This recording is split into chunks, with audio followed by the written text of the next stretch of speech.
Yeah, these names and these faces are going to be very familiar for people who were watching the CDL from the beginning of the season. Eric Boom, he hasn't had his chance to get back up to the top, but Snoopy and Beans start off the year in the pro scene and just get knocked down on challenges with some unfortunate events happening. But now they are making the most of it. I think you just hit it on the head, though, Al. To go from Diamond Khan, who's usually a slow AR player, to now mix it with a flex player in towards Johnny, it improves them overall in their respawns, and it drastically improves them in their search and destroy game. Without question. We also talked a lot about when Snoopy was dropped from Boston, it was right immediately before the NPC came out. As soon as we got into North American Challengers Elite, we were both sitting there like, damn, Boston done messed up, because Snoopy has been electric. Total takeover. But on the other side, kind of to tell the story, Beans continues to float in and out of these lower level CDL teams that just aren't really constructed all that well. He gets thrown back into challengers, and he consistently puts up numbers that look like this. He's been unbelievable as well. Oh yeah, without a doubt, because looking at that S&D, KD, you know what Benjamin Beans is always going to be known for. That's that snipe in hand. So leading his team in the KD department in that game mode, it's just going to allow him to have more freedom. You add an SMG player or a flex player like Johnny with Eric Boom and Snoopy. Oh, Beans is like, don't worry, I got everything in front of you guys. Just go. Just do it. Do the thing. I'll skip the freebies. No problems there. It's been an unbelievable Challengers year. Some of our top organizations have found their way to championships, and now it comes down to this best of 7. A number of repeats in here from when these two teams matched up in the winners finals in a slightly different order. Colossus Hardpoint was map number 4. Amit was able to take that 250 to 185. So in all terms, a pretty close game. Sake Search is new. The Den Overload is a repeat, which was a 5-3 in the winners finals. And the Scar Hardpoint for our guaranteed first 4 should be fun, because that was map number 1. That Project 7 Notorious was able to take by a tally of about 15 points. Where's your thought process kind of evaluating at least our first couple of maps? I think both teams just showing respect to each other, because in that series last night in the winners finals, either map could have went either way. The only one that was the difference maker was that Colossus Hardpoint, and that's due to the way that Ome were able to win the previous 2 maps. Around 11 in the search and destroy. You were down 0-3 in that overload, managed to come back with 5 straight scores. So what do you think that does to the mental for P7? You're a little bit demoralized going into that Colossus, so hopefully they forgot about that and they're locked in today. Feels like it's just going to be a straight-up run back. Both teams feeling feisty. Both teams also ready on the main stage with Guy Blaze to give us our intros. They are definitely ready on the main stage, everybody, and they have been chirping. This is Champs, and now we have to crown a champion for our Challengers Finals, as we had 16 teams come out here playing for a prize pool of $150K.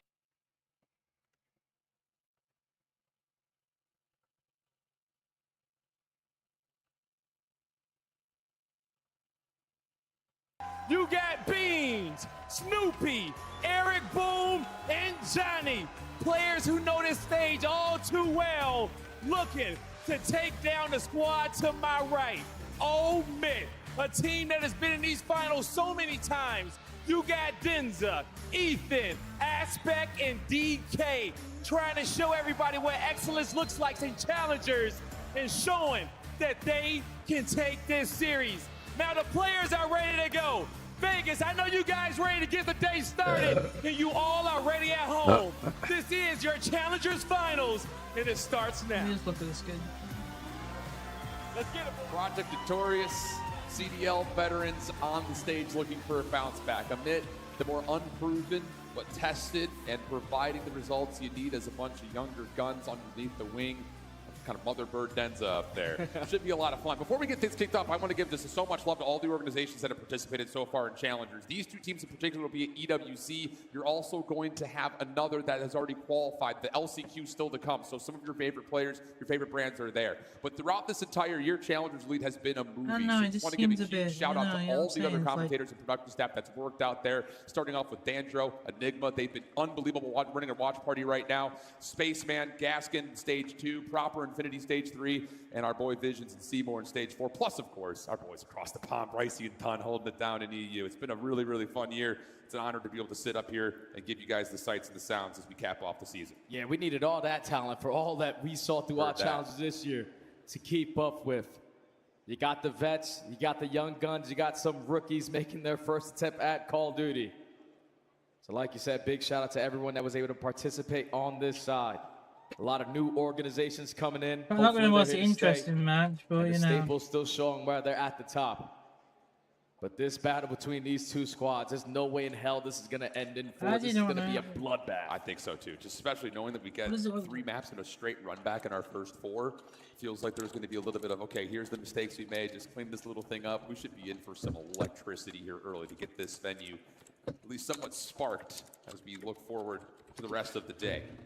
Other thing kind of about this matchup, it's, you know, the ability for Project Notorious to kind of right some of the wrongs that have happened in the last couple of months now. Yeah. Because you go out to the Pro-Am, they were right there, ready to upset 1.8 CDL teams and then lose million complete composure. Same for situation the unfolds when they EWC eventually get to winner, Paris. Not quite getting right? the result that That's they want. 800 It sparks the that's move one of- to take that's- Diamond out, put Johnny in. That's a and it's really funny when million you talk about Johnny because he finds himself more in this position than that feels they like gave all him the time. Champs. You go And back to Champs when he meant to be was the better- given a the chance in the most- CDL, he joins a team that was I'm already saying. out of the running for playoffs. So it's like, okay, short stint, not a chance to raise your stock, but to be somebody who can maybe turn around a team and win a championship, that would do wonders for his ability looking towards EWC in the future. Yeah, I saw him able to put some tweets on the timeline this morning. He's Well, so so you excited got to get back on that main Optics, stage. Heritage, Showcase his ability Ravens, potentially Boston, to open up the eyes for G2, some of these teams Cloud9, attending Gentlemen, EWC that could Falcons, have a chance at making a roster Surge, change. Phase, You want to put your best performance and right here, right then now on Koi. Championship Sunday. that. B Sport Josh. I Then used the to last play against this fall, guy the back in the challenge,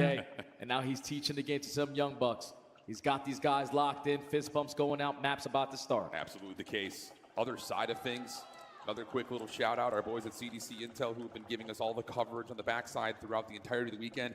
He's out there saying that, trust me when I tell you that when you watch Ethan DK, you're going to see the future of the league through those POVs. You look at- So bold claims, bold statements, but so far You it kinda has look. been backed up. What an unbelievable journey for some of the younger players coming out of the region that honestly, we don't often see a lot of pickups due to the logistics of it all. But now we find ourselves here in Getting Vegas. the The city of first luck place. could potentially be turned into your favor with a huge crown leading into the end of the year. And we're going to get Colossus Hardpoint to get us fast and furiously kicked off. Why Jay. is Oh, it's going to be a good one. This is such a grade A bang out to start the listed series. A as- tone-setting map to dictate who's Am going I? to set it. No, surely not. But into the map number 1. Here we go. Omit taking on Yeah, P7 it's Notorious listed as for Crazy Challengers Thieves. Championship. Let's get it Oh, on. that's And the opening first hilarious. blood does go to DK. But keep your eye on what the SFGs can pull here for P7 Notorious. Not as much as you would be hoping for if you're an NA fan. Omit all over the hill early. Yeah, we've been casting challenges all year. This is going to be the first time I'm up close and personal with Realistically, Ethan's gameplay. P7 should so I'm win super when you excited to got see what look he at their can roster do with this comparison NPC in hand. Already off to a 2-0 start, making Paul 3-0. Bucchione just They're just smashed dominating them the in, sling. right? Another clean 4 dead with stature control. P7, slow it down a little bit. Couldn't be a better start right here for Omit. Absolutely perfect in both sets of hits from P7 Notorious. Denza, the old man, trying to turn back the clock. Able to keep the hard point relatively contested as P7 Notorious is working on rotation. Ethan, good prediction, shuts down Johnny, and Omit will win the rotation over to 2. Every time I watch this Let's guy, get at back least to from a bombs. bird's eye view, all he's doing is getting multi-kill after multi-kill. Off to a great start as Ethan as he finds another double on the OE. 7-1, 4 in a row. You're locking down the spawns here for your team. P7 look like they're a little bit late to waking up. I'll tell you, that's one way to start, one way to absolutely set the tone as Denz is able to get to 3.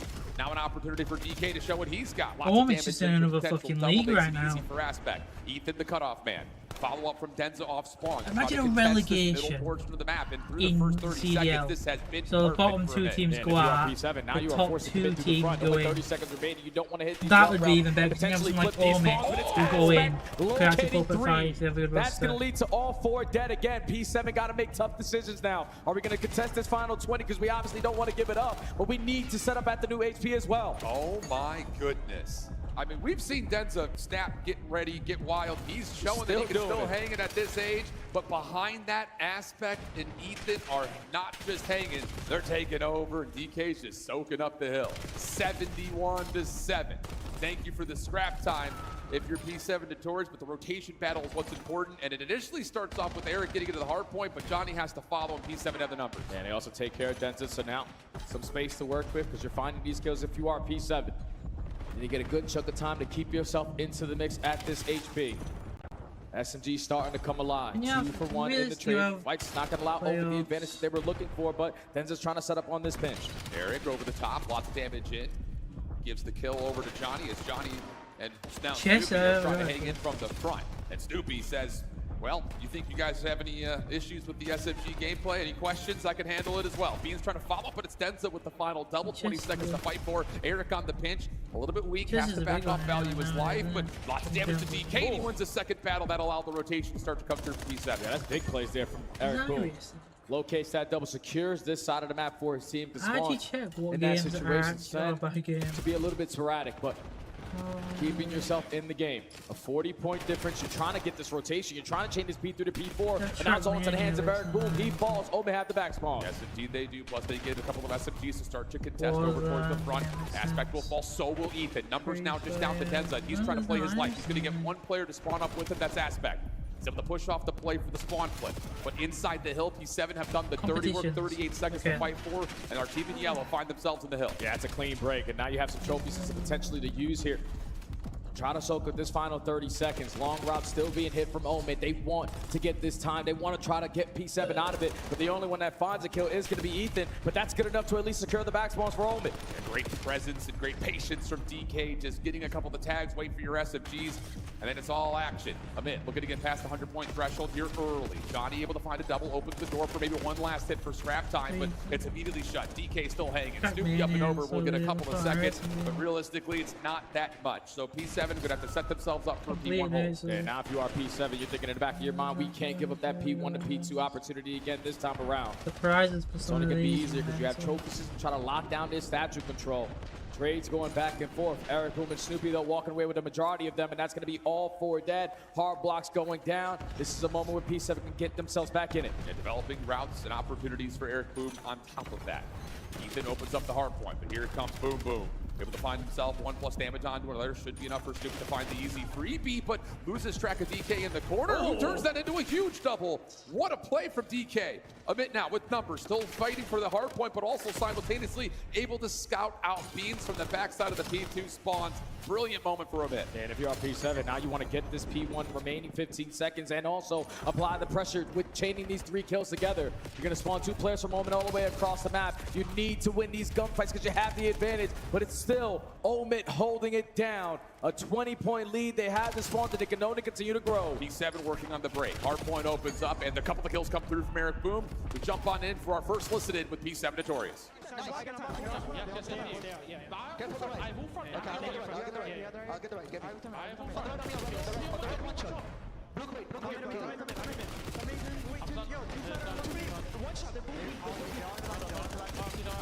Nice. Okay,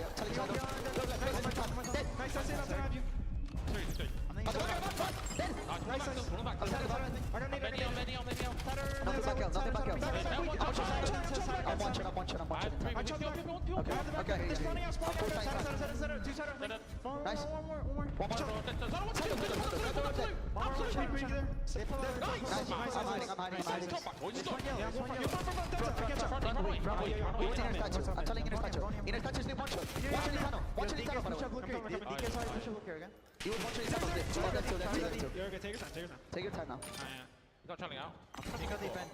Take routes, guys. Take routes. He's weak now. I'm just waiting for you.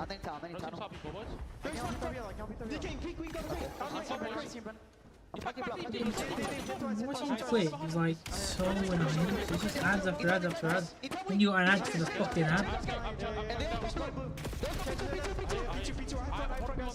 Yo, look at my inner right. Yo, give me time to I can help you.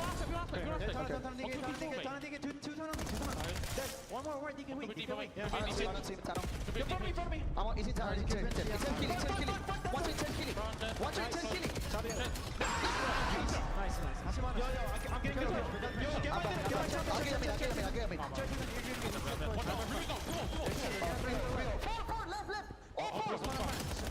They're banging. One shot, Denza. Go center. Yo, what's center? Go shoot Ethan weak. Rotate break. It has been one layer, not the second and the third for both these two teams, and we have that tight back and forth affair. Yeah, it's a little antsy for the challenger squads on the main chase for the first time. Still have opportunities to take a deep breath and lock it right back on in, and this is what Omen are currently doing. 25 seconds uncontested, and look how much layering they are creating. P7 are so far away from this time. By the time that they get there, they're fighting for 15 seconds. If we get one trade, Ethan, the next one up, they'll find some damage. Pinstripe kill feed, though, allows P7 Notorious to reset, get some space to work with from the front, and then try to get this in the scrap time break. 138 plays 181, and it's DK and Denza to shut down the entire play themselves. Amit cruising towards that 200-point mark. This is a flawless hold here. They're not blow the game wide open once again. A 60-point lead for Omen. Looking to potentially close it out in this third set. You have a chance to do it here at the P1, but you have to start off with statue control. Aspects gets the first. Beans and Johnny combine for 2, but it's a 2-2 split fight, and it's still Omen in the time. It's a big one right there for Beans on low health. Clears out statue. Forces Amit to either have to hit up the staircase or take long routes.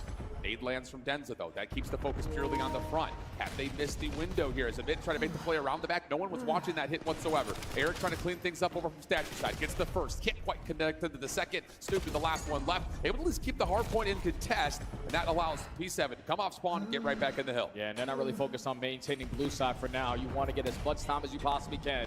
So 30 seconds here to fight for. First kill goes to Beans with the frag, and if you are Omen, how much of a risk are you going to take with this pressure? Because you're going to send it over towards Statue. Johnny's going to make you pay for 2, and now it's all on DK to try to secure this side of the map, and that's a big one-on-one at the perfect time. Omen maintain blue control. With a little bit of scrap time also to come into fruition as well. Eric can't quite lock down the shot, but Team Nade essentially confirms his own trade. Aspect holding the rotation from T1, pops up, finds Johnny for free, and that's going to force P7 to take the long route right into the winning arms of DK, who only is able to find damage. Denza now the next one up in this defense of the spot flip, but he's able to take down 2 and keep him inside the time. Now it's all on lockup. The clean 4 dead. You know where the pressure's going to come in off the respawn for P7. So you're layering over towards Statue. Ethan, another multi-kill, almost locates the third onto Snoopy.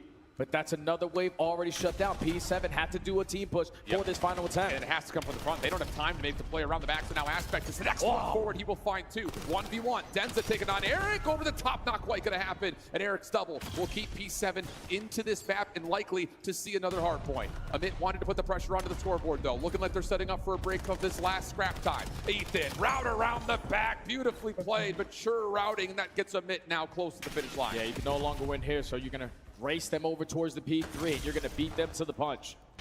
P7 have to go. You have to win these gunfights through tunnels. Snoopy, alongside his teammate, gets the better of Denza. So you're pushing Omen back. You're keeping your life alive. All right, opportunity here. Last time we were at P3, P7 got a little scattery, missed out of the play through tunnel. Amit this time around, though, looking like they want to kind of split the focus in a 2-2 hit. Aspect trying to work with DK from the front. Ethan working alongside the long route from Aspect. Or pardon me, from Denza, who has made his way over towards the Godhead. He finds Beans on that position. Last couple of members for P7 are just hanging from inside the hard point. Snoopy will get you 1, but nothing more. DK now ironed up, and it's unbreakable. Not a chance to get through it. Beans able to find the nade, but P7 have to scramble. They have to sprint, and there's just too much to work through. Amit are on the board first. A little antsy in the beginning of that game. Like you said, it was break, hold, break, hold. Neither team willing to lock it up for free. But then when you get to the end of that second half, what Omen were able to do at that P4, that basically solidified that map number 1. It was a flawless 60 hold. P7 are thinking, because you heard it in the listening, all right, make it scatter. We have players watching the cross. But in that final 5 to 10 seconds of P3, you heard Eric Boom, they are flooding. And the only one there to try to contest them is Johnny. He's overwhelmed with a 1v4 chance. And just Omen doing the fundamentals correctly, even on a map like Colossus, where sometimes you don't really have to think about the next play. They were always thinking about the next play, and that's why they take map number 1. Yeah, and just on top of that, I mean, the number of moments where we've had, even Amit on a break attempt, still working off of a 4v3, they're very quick to put pressure on multiple points of the map to make the setup for P7 Notorious feel very, very feeble. So great stuff for Amit. That's definitely like marking the box and checking the boxes towards like, this is what the CDL teams do. This is how you maximize this map. And Mint were able to show that. Whereas, so I think for P7 Notorious, a couple of missed chances. I'm going back to that second P3. You've got full spread. You've got players on blue side, players on yellow side. Snoopy's in the hill. He's the one responsible for tunnel. never scouts out the 3-man hit, and that's a huge break that really kind of opens up the map here for Amit to get back and take the lead in a very convincing way. Yeah, you just can't have those situations go down. When you're creating all that space, you need to guarantee that your cut is being watched, because as soon as you fall, especially the player on the HB, that forces the guys who are creating those layers to back on up and potentially get bad timing. Just not super efficient was P7 off those rotations, but still a long series to go. Yeah, but a good start here. And I think it just immediately gets set right off the get-go.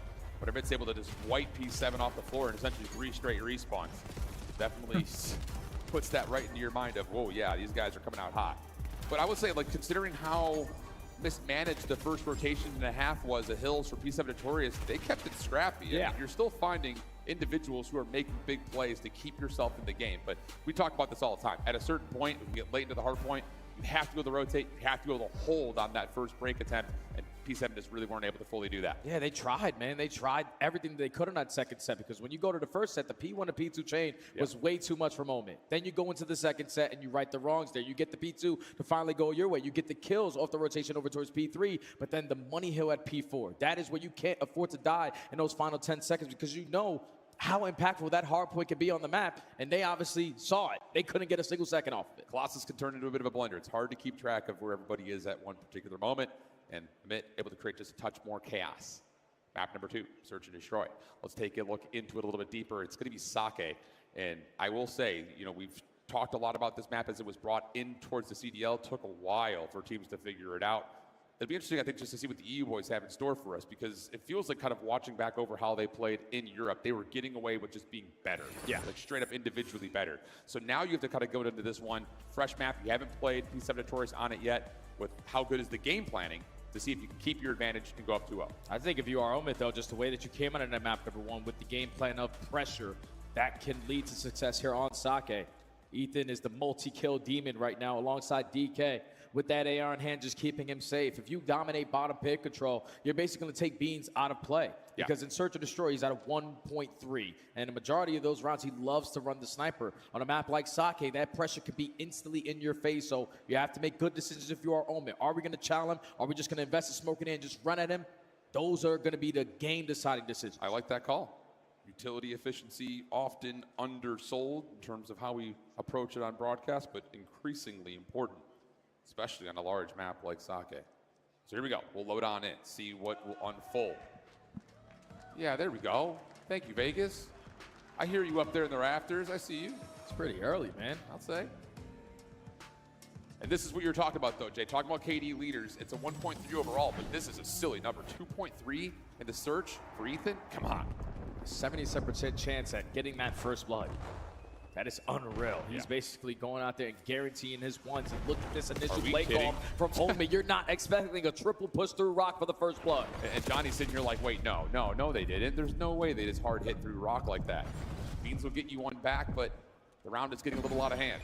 It's now down to Beans. He would have to go 1v3 for the ace. And he's got no bomb and 0 map to work with. Yeah, he can just jump right by him through the window. So now with 50 seconds left to go, Beans left to try to clutch this one up. He's going to gather information onto the first, shots onto the second, and now the double chow is going to come in. Good enough for Omid to dominate the first round. What a mind game that opening round setup is right there for Amit. I've never seen that play call to start off a map. Not a single time, bro. Is that just good scouting? You just knowing that P7 is not going to even look at Rock, or is it just brazen and bold young guns saying we don't care, we're just going to do what we want to do? Yeah, they probably just sat there and saw every team that's ever played Sake, and to start off the map, it's usually about that mid-map control. Openings at Rock are never going to be covered, so they take full advantage of it. A perfect play call there. To start off the map the way that you want, Ethan locates 3. His S&D KD only continues to improve. Stupid numbers. Bit now on the attack. Small show of aggression through the A side of that for P7's defense in towards bottom pit. And now through it. DK backing up, trying to hold everyone back as the bomb gets planted at B. Will force the hand to P7 as Ethan takes a lot of damage from grenades. Snoopy now activated through elevator, finds one. Aspect trying to follow up to keep this play safe, but he's the last one left. He's tagged, and he will be finished by Eric behind. Perfect pressure there from P7 to have that response. You take bottom pit control. See that Omen are committing on this early bomb plant. And with Beans just scouting through top mid. throws his shoulders, connects on a frag, and then gives the comm to Snoopy. That is your time to go. That is your window. He flies on up through the elevator shaft, pops a double while Johnny on the pinch finds one. Perfect retake from P7 to tie the game. And a little show of aggression for Down Omit to have to consider when they get to the attack next. This is what Sake's all about, Yes, man. Just sir. who's going to be the aggressors in towards bottom pit to set that pacing, to take away all that map control early. It's mental chess, a little bit of conditioning. What does Amit want to throw out in their playbook here on this second defense? And more importantly, does P7 come out and throw a couple of nades here? Yeah, they will. No, instead they're going to have been sniping this angle to start. Quick aggression down through the bar. Eric is going to get some trouble here. Only able to find a little bit of damage, and he trades as Bean swaps back over to the M15. Help from Johnny, not fully there. Denzo comes away with two. Snoopy will drop, and everyone knows that Bean's playing back at the spawn. Or now they do. Waiting for a little bit of help. There's the tags. There's the finish. Flawless round. Just four-man push from Omid. You try to make the adjustments for P7. You're expecting potentially another rock push through. But no one takes space up through the middle of the map. All of Omid just run it down up the bar line. Fly with the NPCs. Denza, the oldest player on the lineup, the vet for this team, said, screw it, I'm going to be the bait. And he finds a double to start that one off. Teamwork right now to Omid, next to none. Clean defense for both teams, looking really convincing. And this is, again, what we were kind of leaning in towards. One of the biggest issues that teams have had with this map when it was first introduced is, what do we do offensively? Still the question. Very similar break off.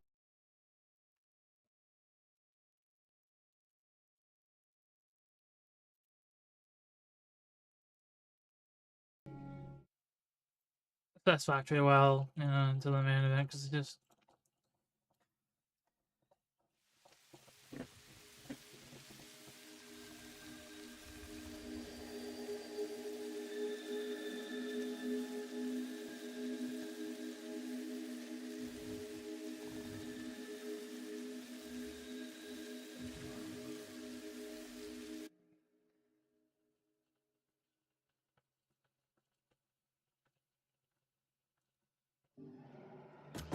Yo, what's going on?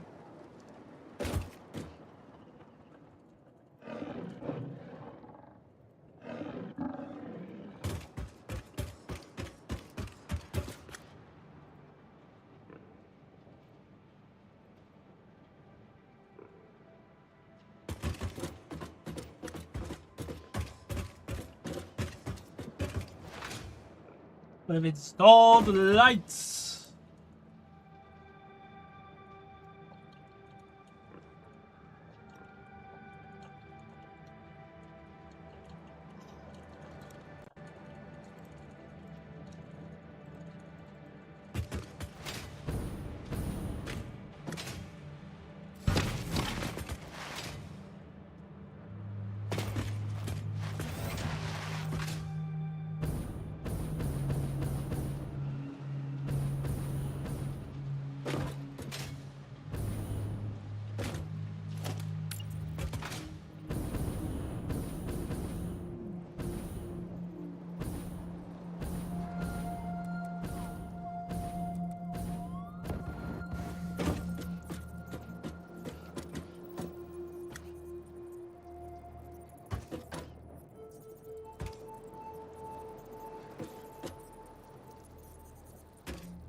Free fall.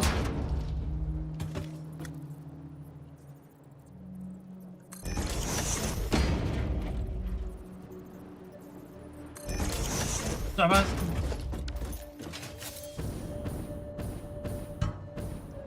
Oh, I just doing the math now. 1, 2, 3, 4, 5, 6, 7, 8.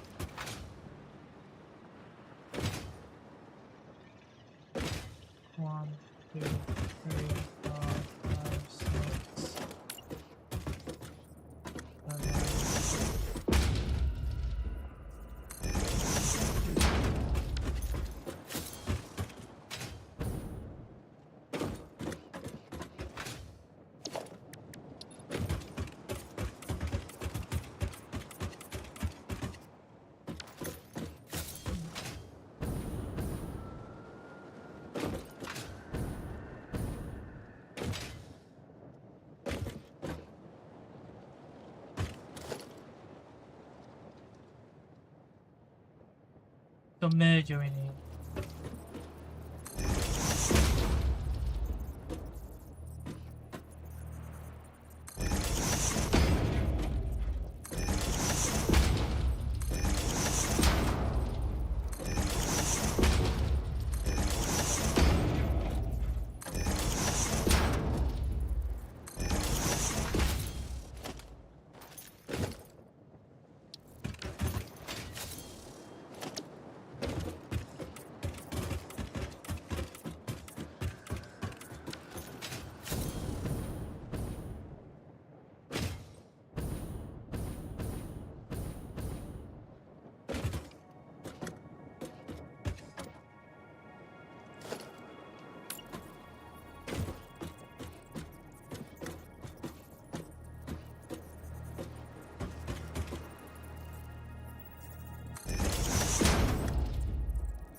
Look at this.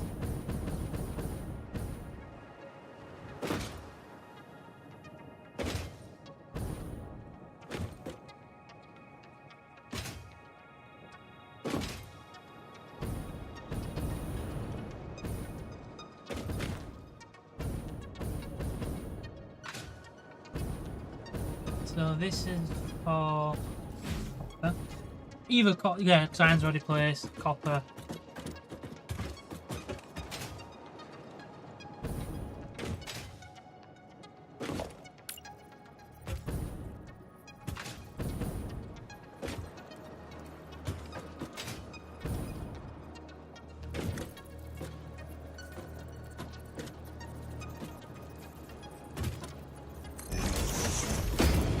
Is that it? Is that on the edge? Yeah, boom.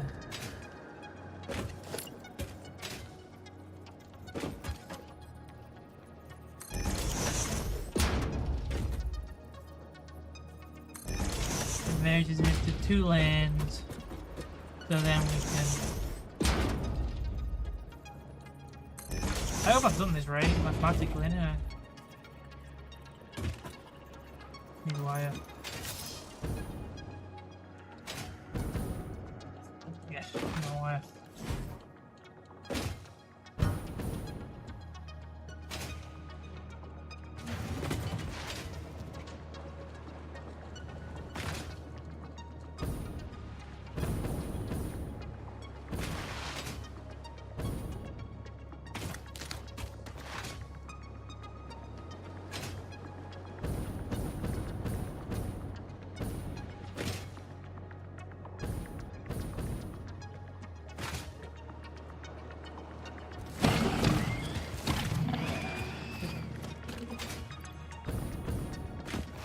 You can always expand it.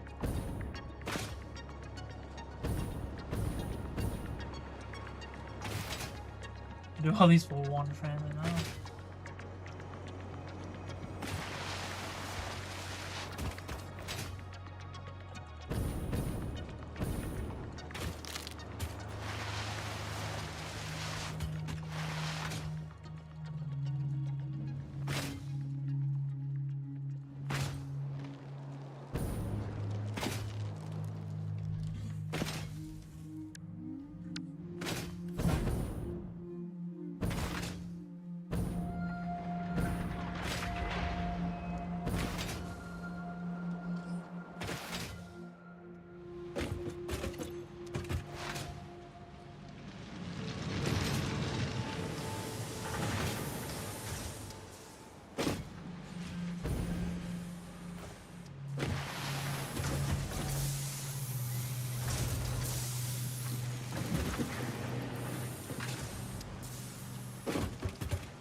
Look at it. As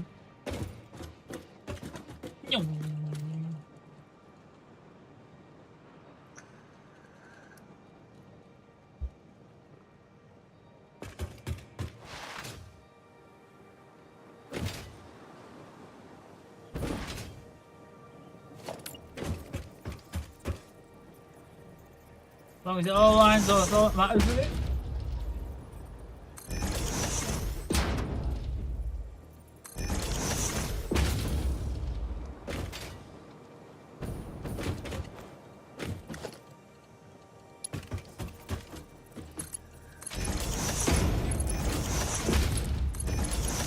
What the hell just happened there?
Okay.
Look at this.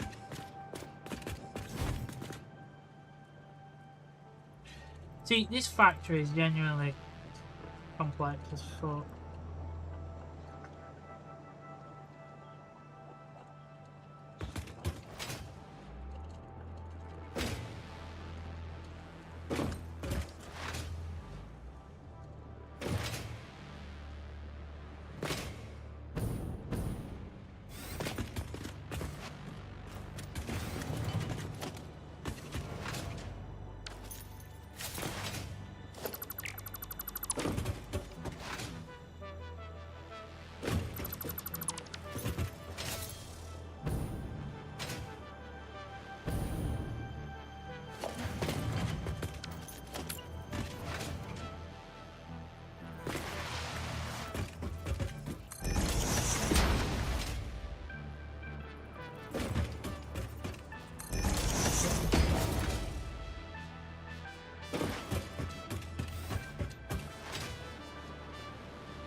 look at.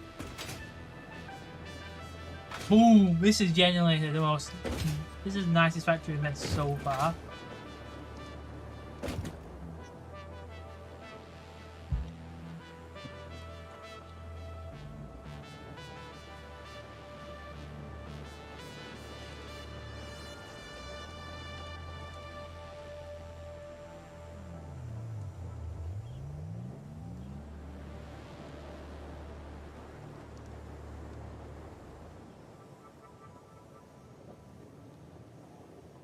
So currently in here we've got 32 smelters. It's not even a lot really if we're really thinking about it. 32 smelters is like kind of bad really.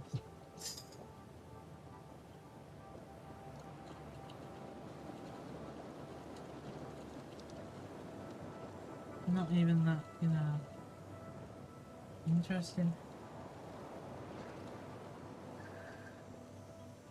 I guess it's that productive, really.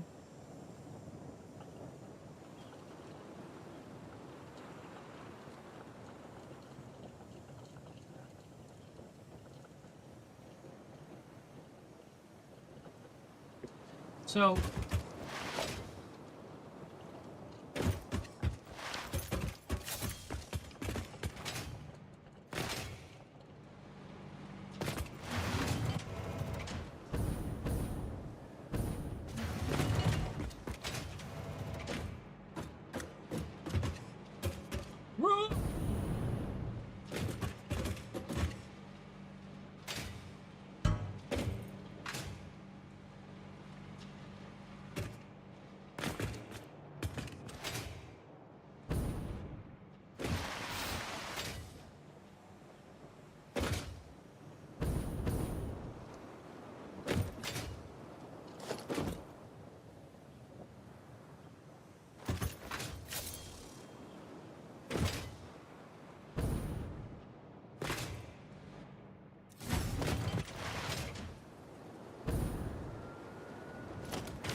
like it's so more gonna be more organized in this place.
That's not bad. That's not fucking bad. 4,500 with his smart plating. Only 100.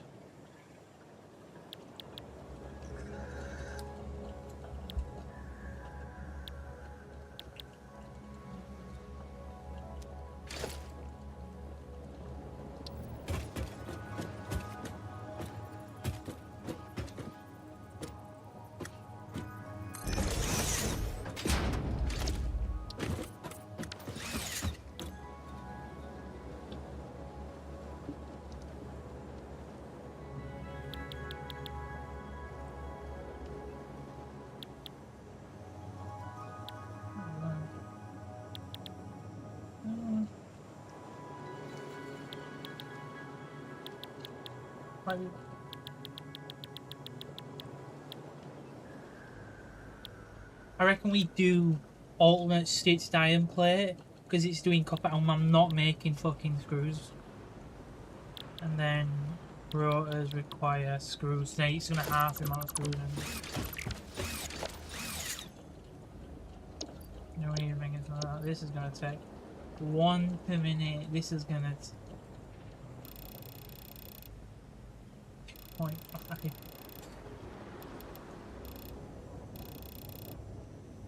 You do 2.3 per minute. I think we should get some alternate recipes really.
Oh, that was fast, right?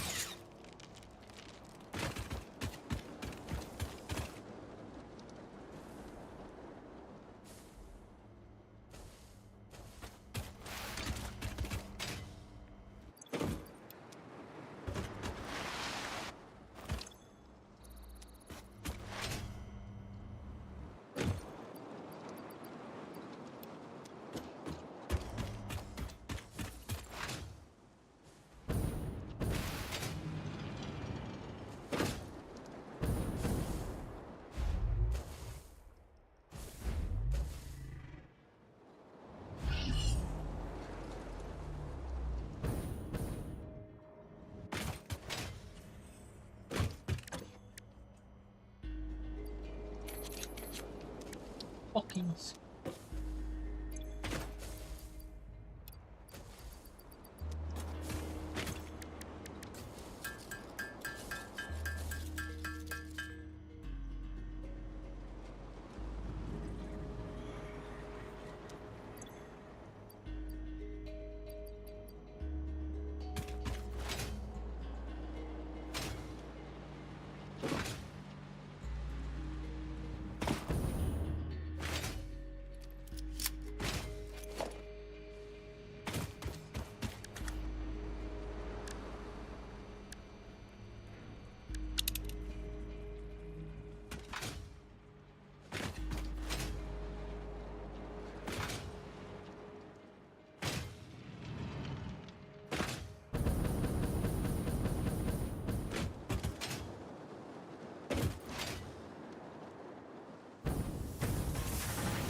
go for...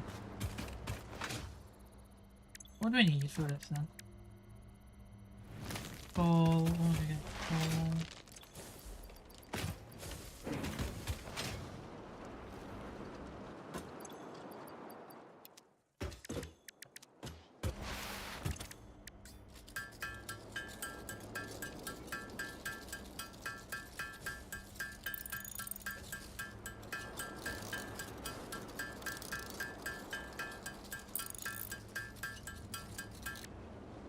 Wow.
Okay, we got 2.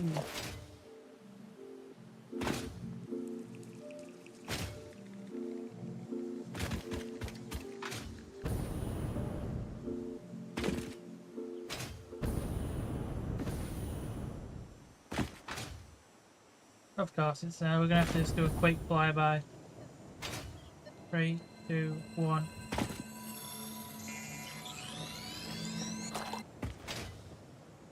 Good.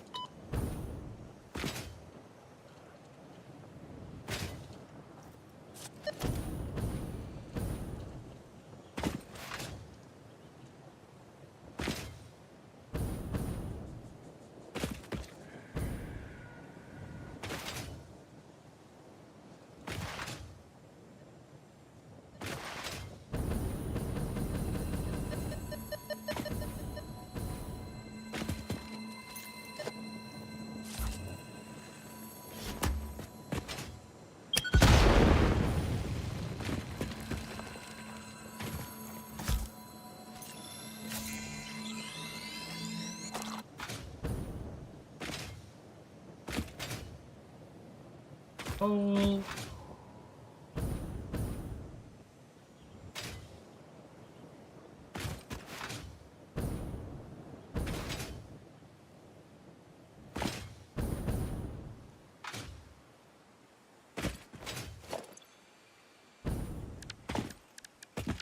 So.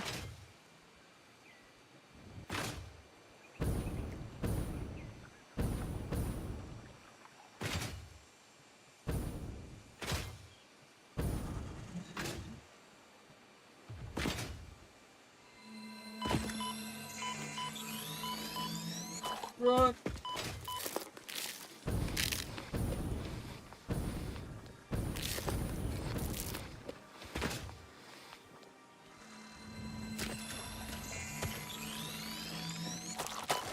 Oh, nothing wrong with anything damage.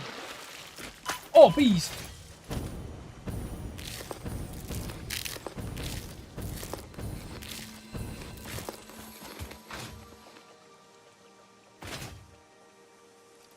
I'll test some.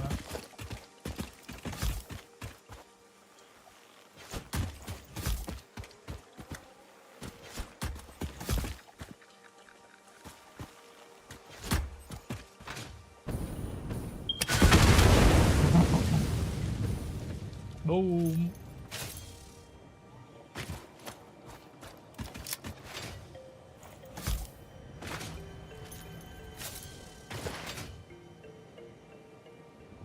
Oh, some bread.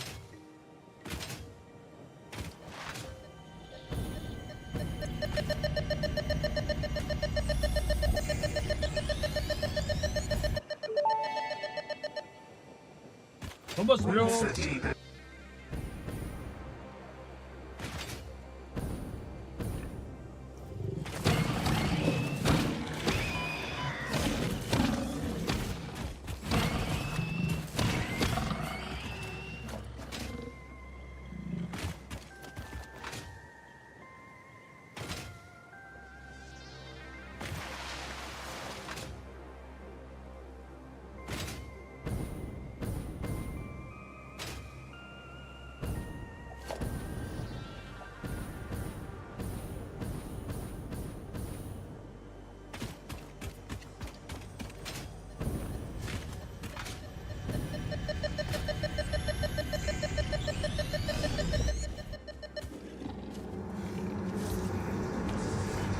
This fleeting temple hums a resonant song.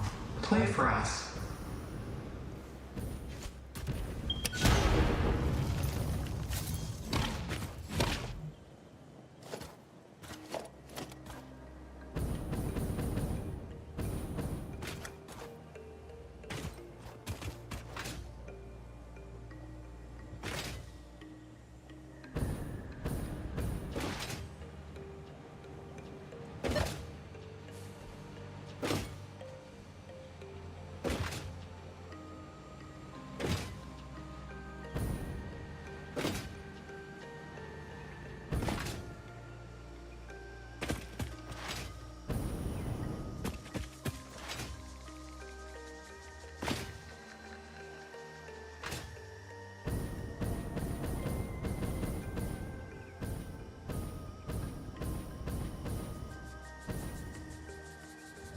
there must be an entrance here somewhere.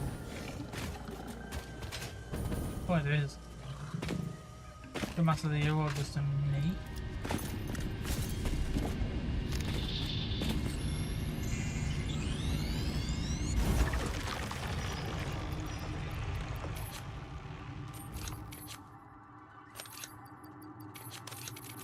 Oh,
no, I'm not getting that baby.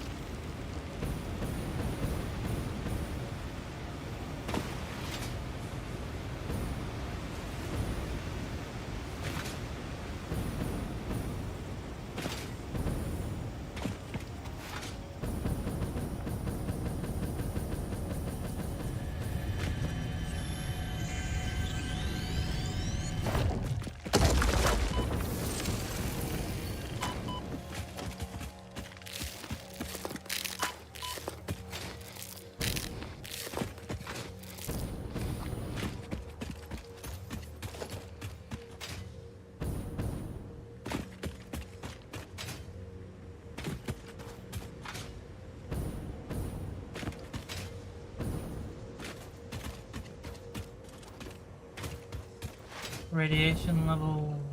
Oh.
Why?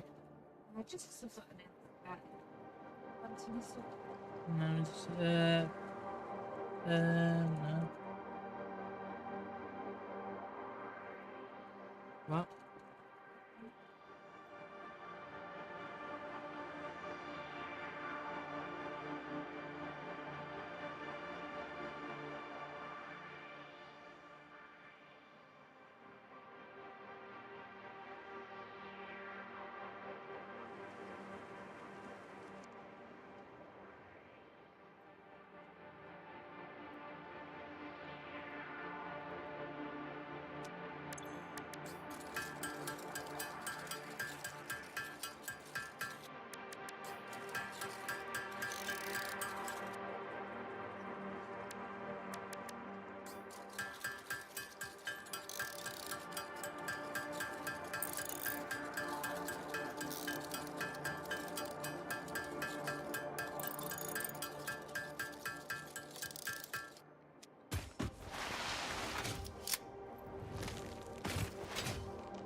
Oh my lord.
We may need to put in some.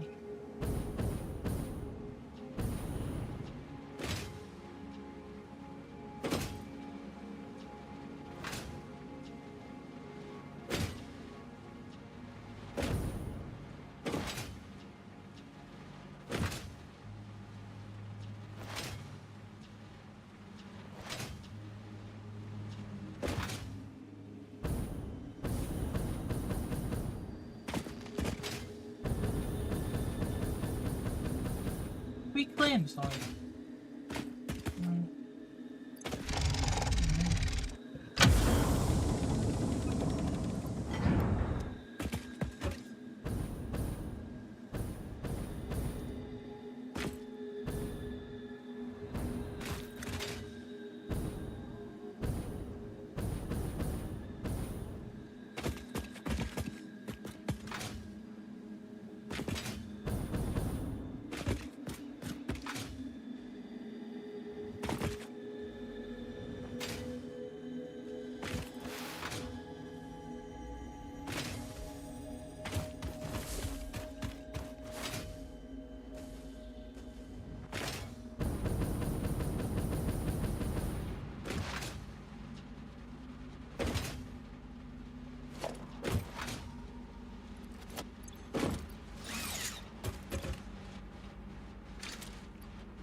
Oh, it's not really a good.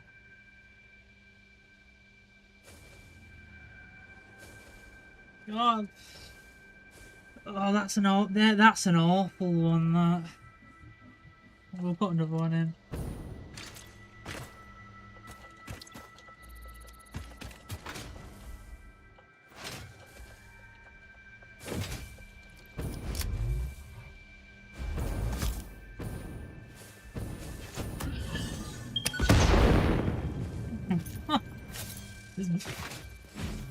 Put a bomb on it.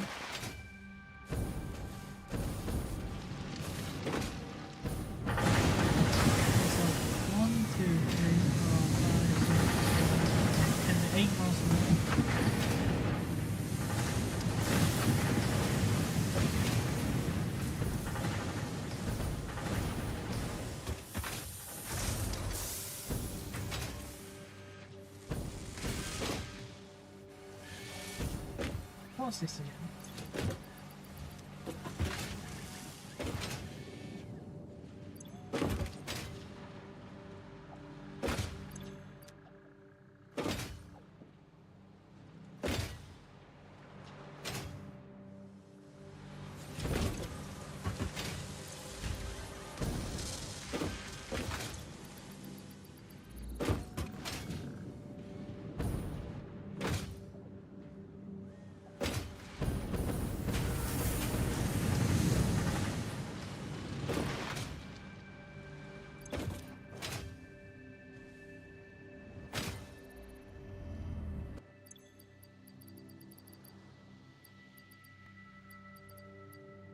We've got 3 left.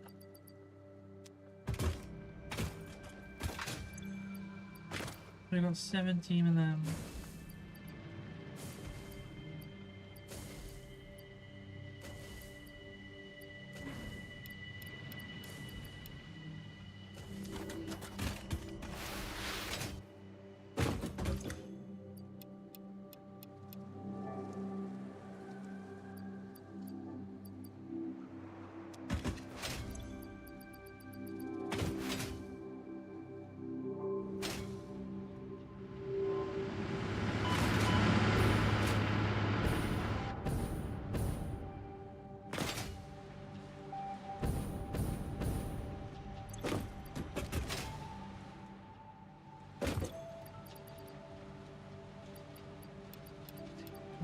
We'll get 12 now.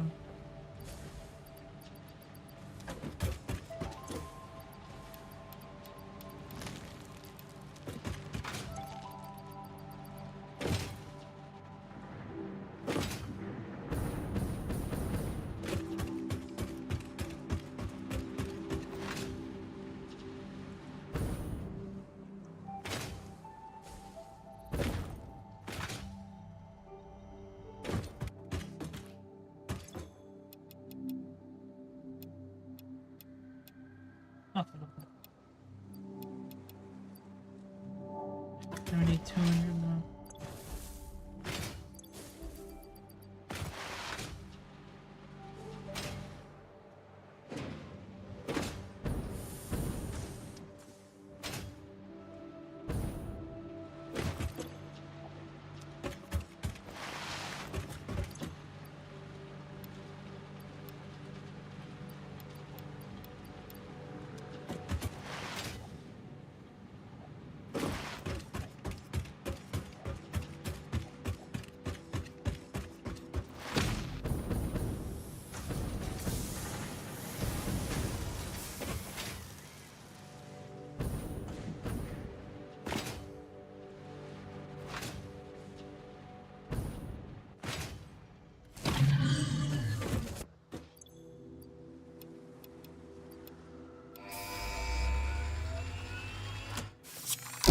We've got a mine. What must we do next? Because we've got...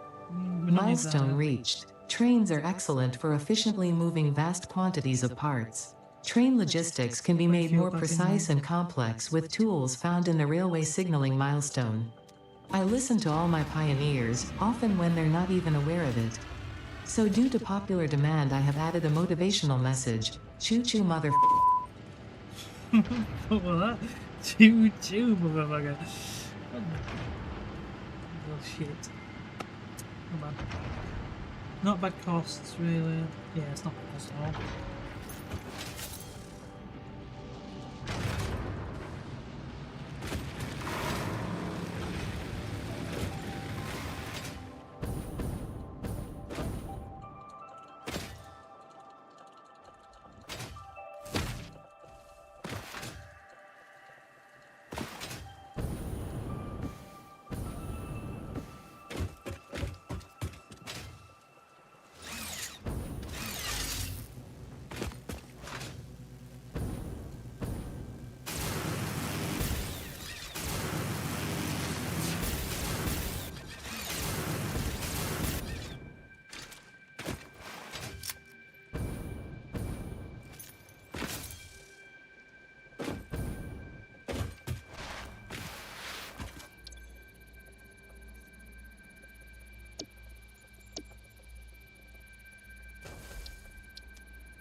We got it.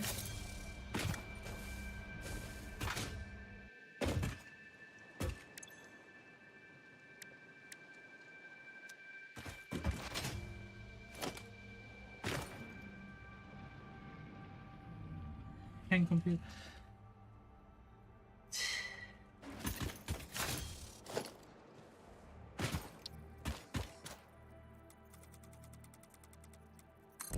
Okay, so yeah, this looks like no.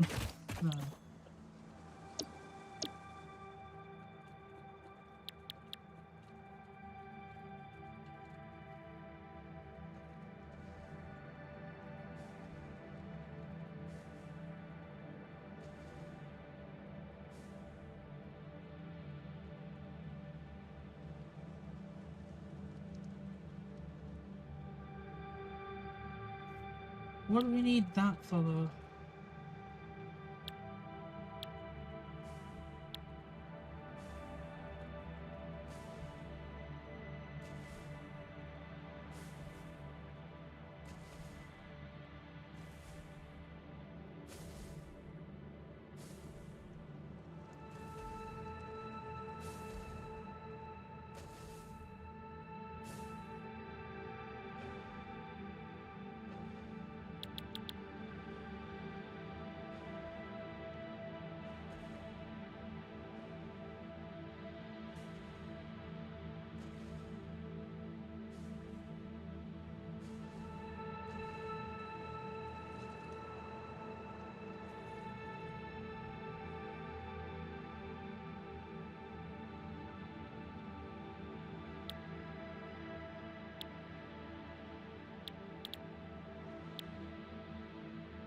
So 500 of that.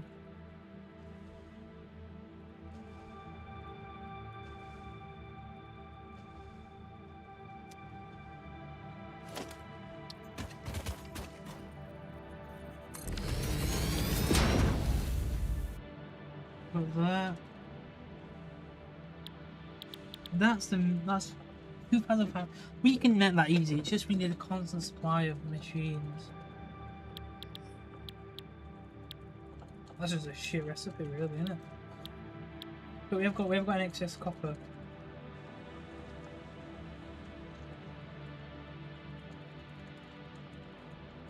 We're excess of copper, so that'd be better than doing that. What ounce is it getting? 11. Oh, that's better.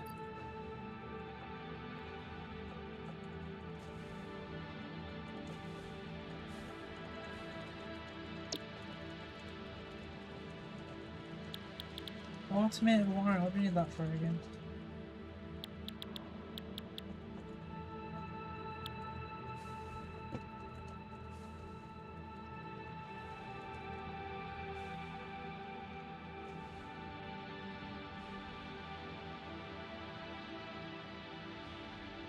Foundry.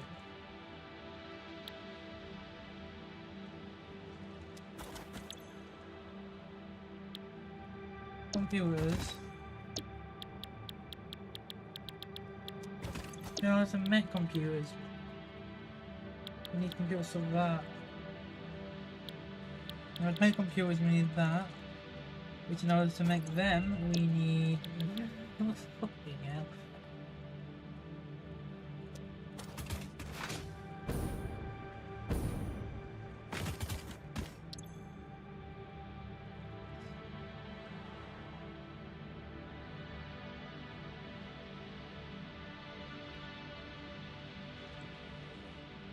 It's fine.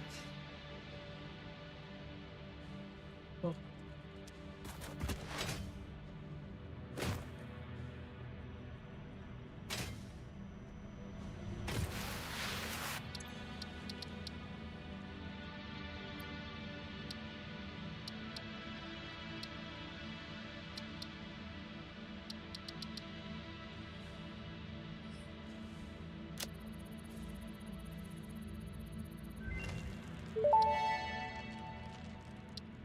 Research completed.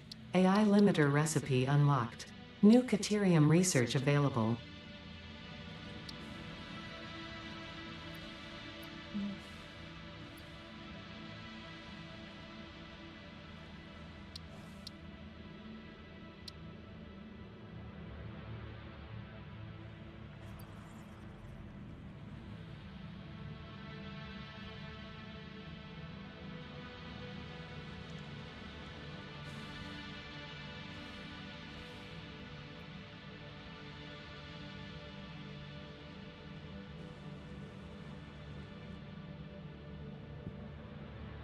100 of them.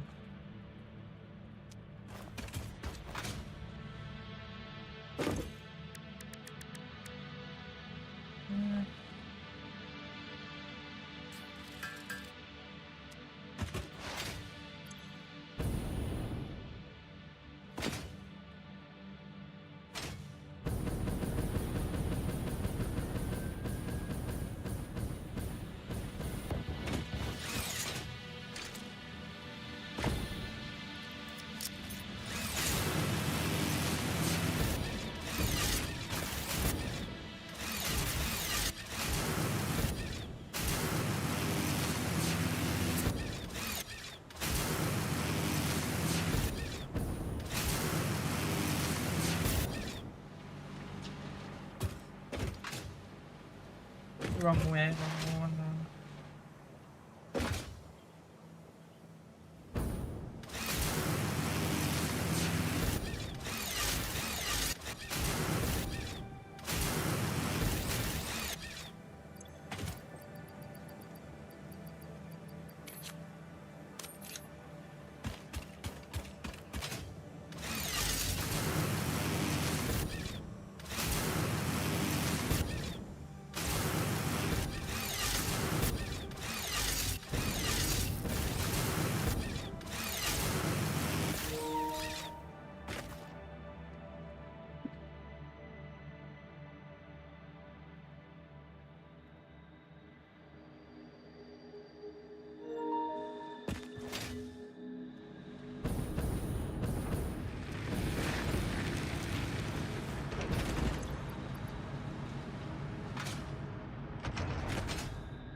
That's 900 plates. 1.3 equal. Oh.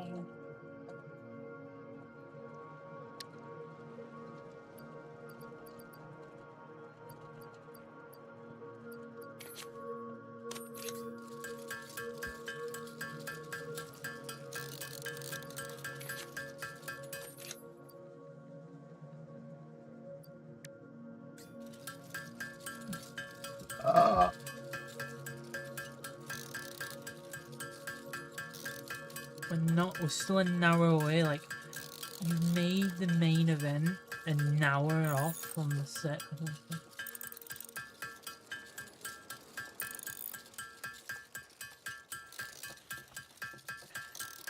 Thing is, right,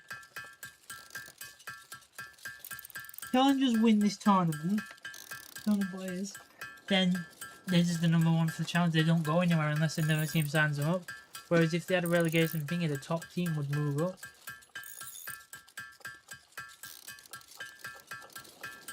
Makes no sense.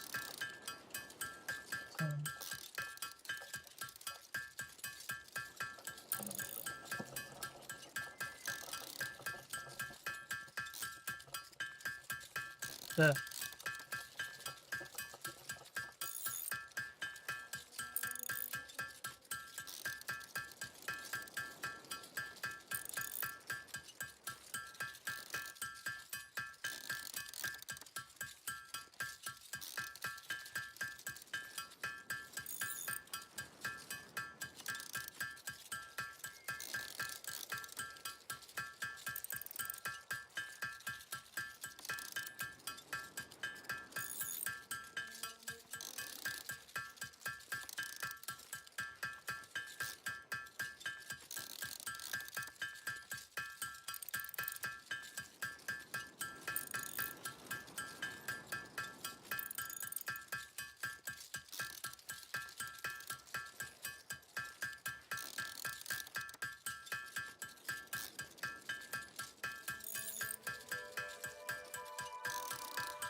We're still nowhere near fucking game time.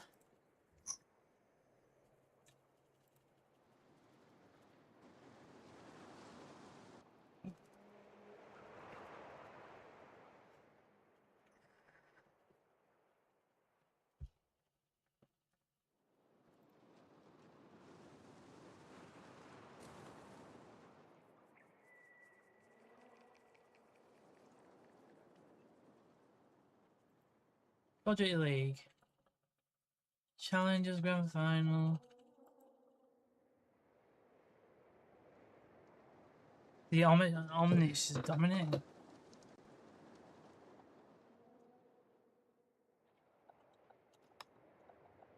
Live.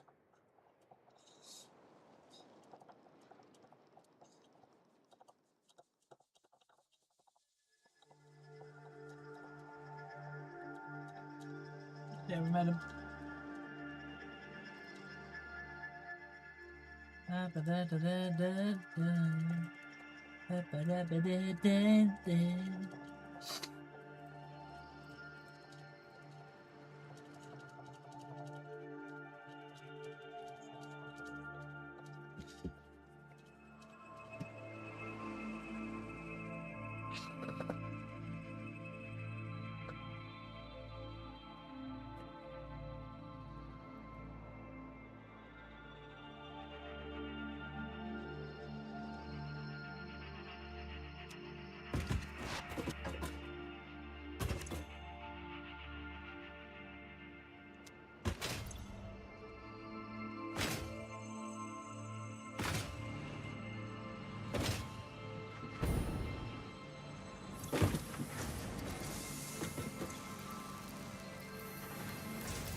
Object scanner magnetic sensitivity increased. It can now detect the signal of any hard drives at crash sites in your region.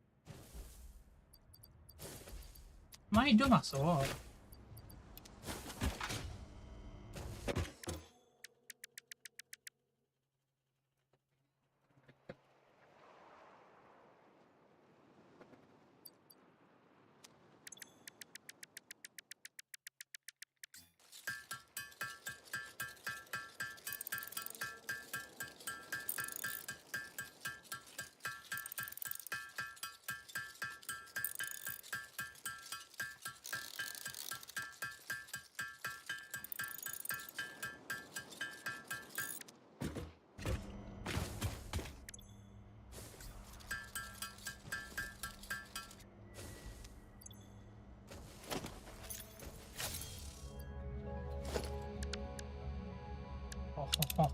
Oh boy!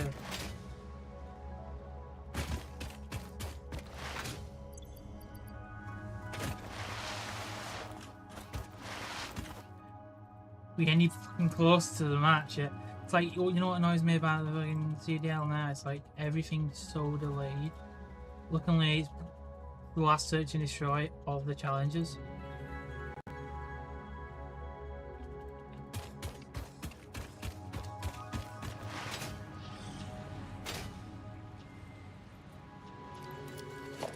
Where's this bloody thing? Isn't it above there?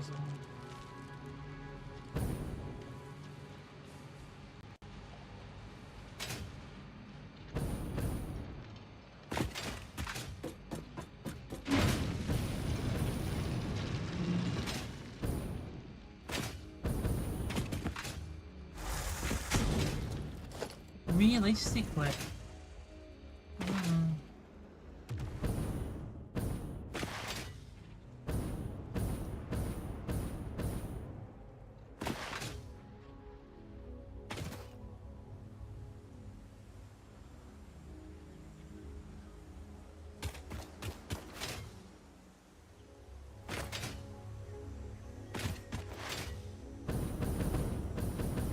No bloody wonder it's taking so long. These matches, this best of 7 last game.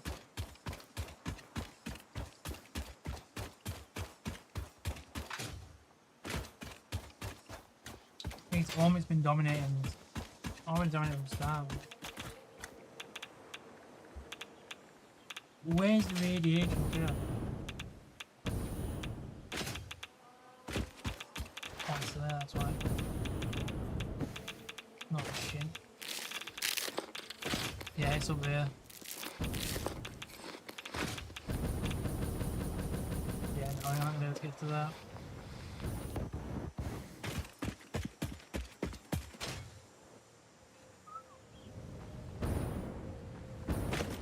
DK.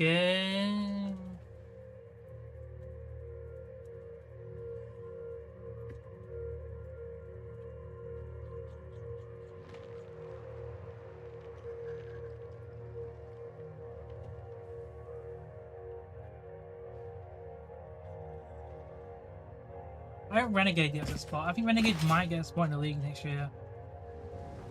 Because of what he's been doing. But I don't think it will not be with Optic though. It will most likely be with this team. Even if we lose champs this year, okay. I just don't think we're gonna. Even if we're not gonna make a change. So we're gonna get rid of it. They're gonna get rid of Dash Shadow because it doesn't perform fucking amazing this year. They're not gonna get rid of Merc. New Wonder Kid, isn't it? They're not gonna get rid of Shorts because he's basically the golden boy. He's been farming him as well. So there's no one they can get rid of even if they wanted to.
18.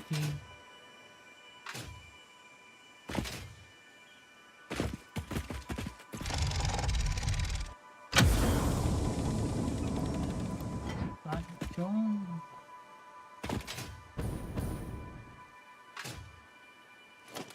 Yeah, not much we need around here. Look at them.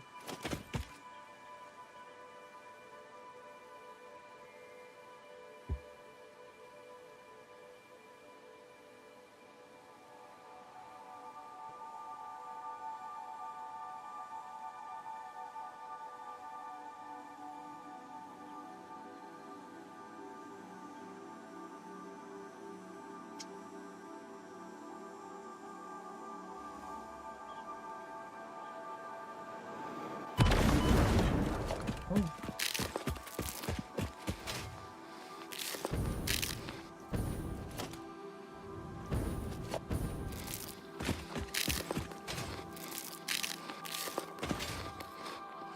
Oh shit.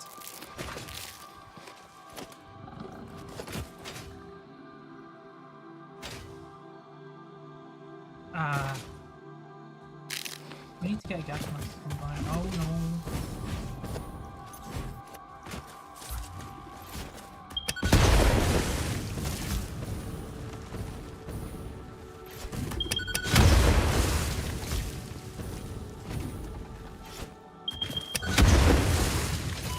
How are you not dead?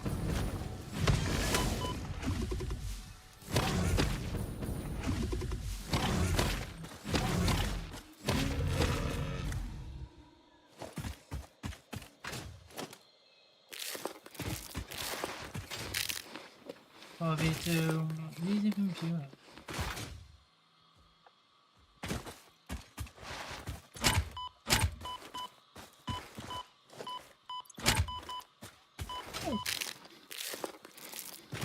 Get out real quick.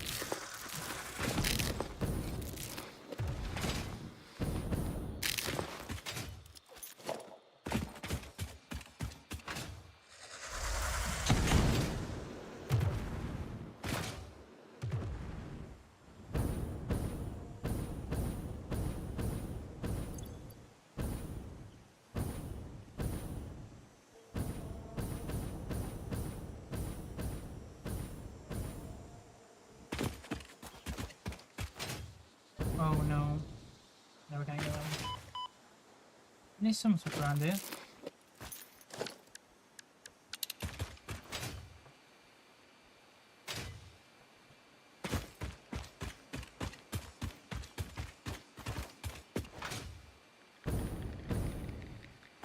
Two v one. Run, run, run, run, run, run, run, run, run. Ooh.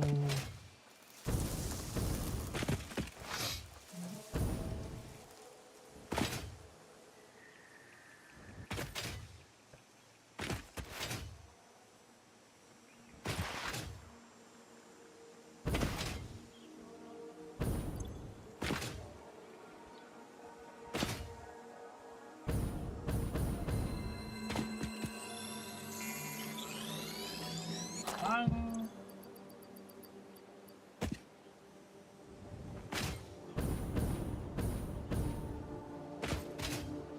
God. Look at this.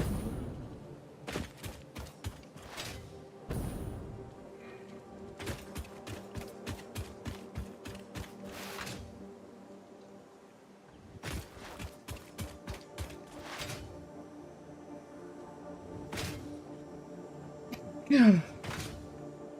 Still like ages until my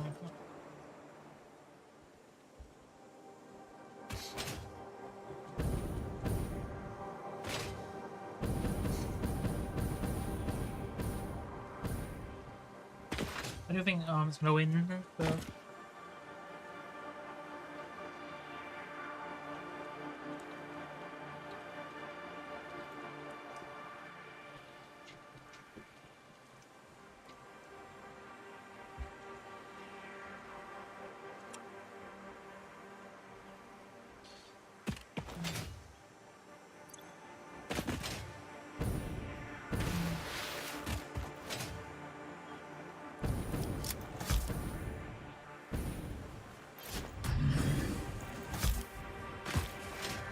Come back. Come back. Come back. Shit.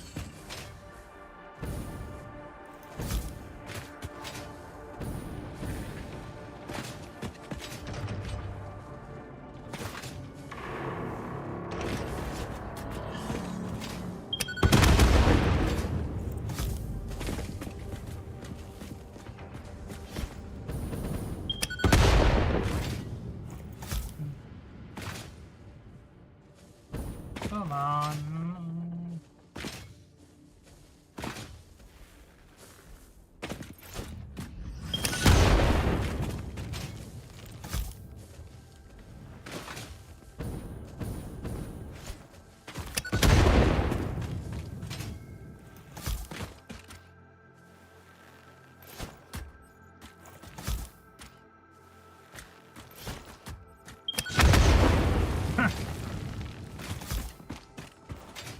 Oh, I gotta run this one if I can do it, but when?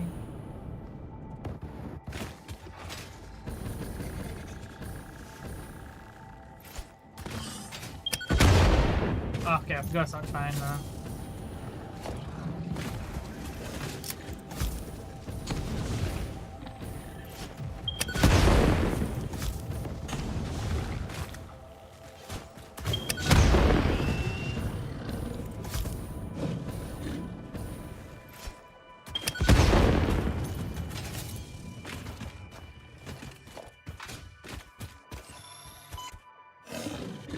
Three v two.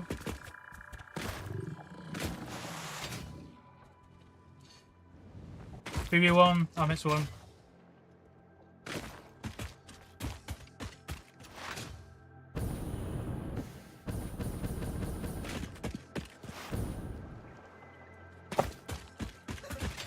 Oh, they're gonna fucking put this match on the screen now.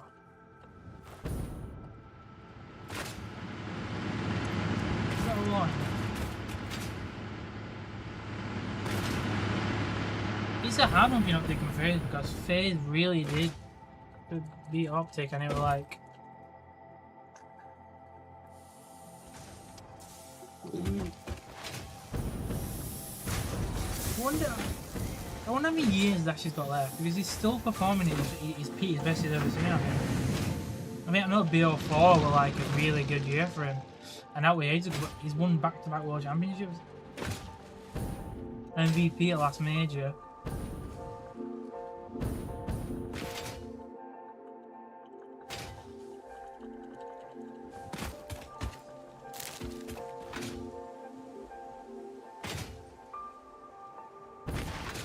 It's weird because with Huntsman in the challenges, the amount they put into that Huntsman, like with the house and all this different stuff at the facility, and going for all these different players, but they don't reach what these other teams are going through.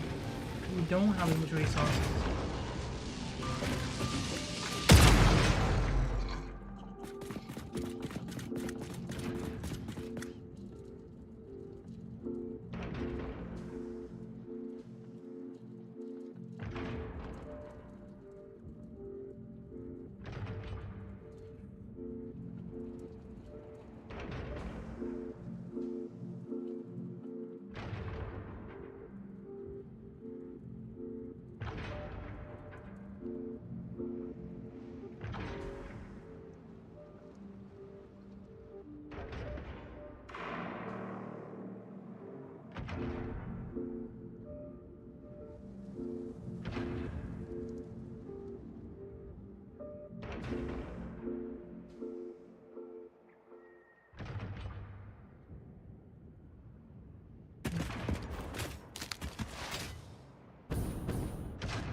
That fellow Brita here.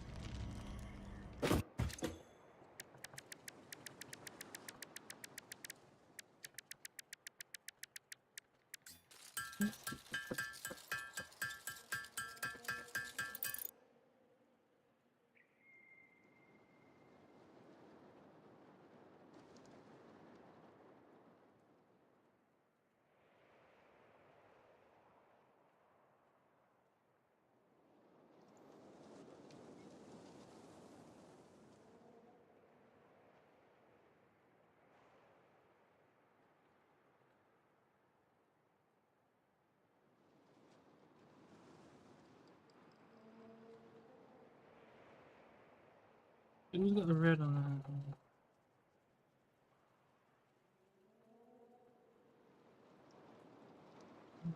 that? 0-0.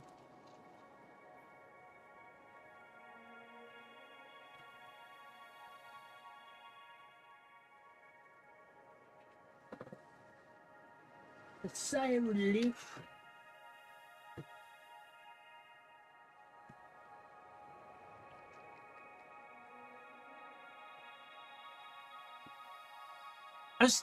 To be a challenge champion, there's no real point. I'm gonna be honest, because if they don't get a team that's gonna be playing challenge again and they've beat the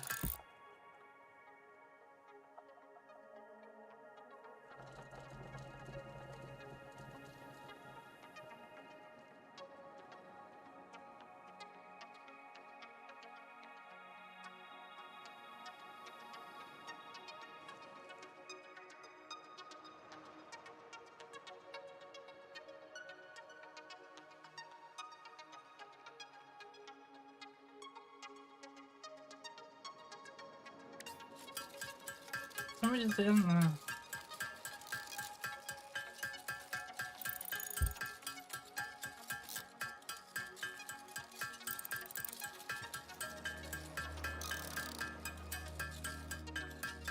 I do think Thieves will end up doing a coach change.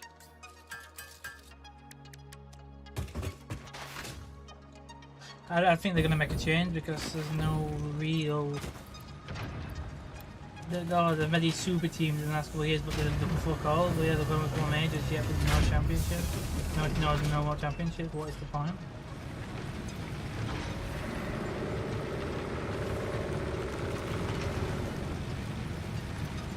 What do we need? I guess we need something.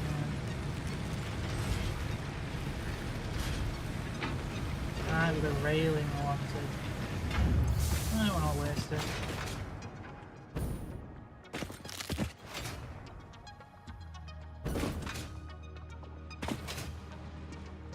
Let's challenge champions.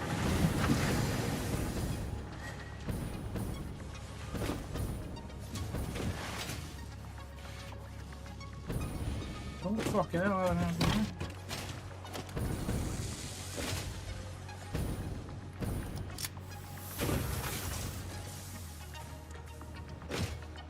The EBC is going to be a good one, a good awakening to that.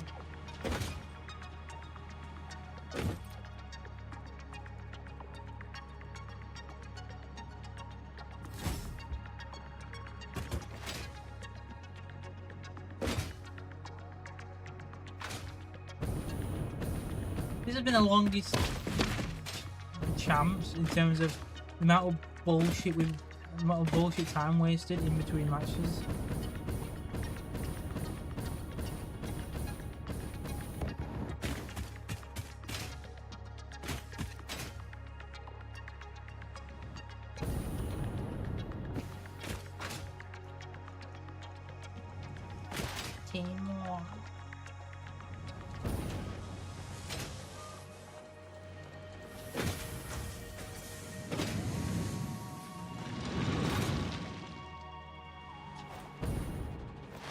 Fucking bar time.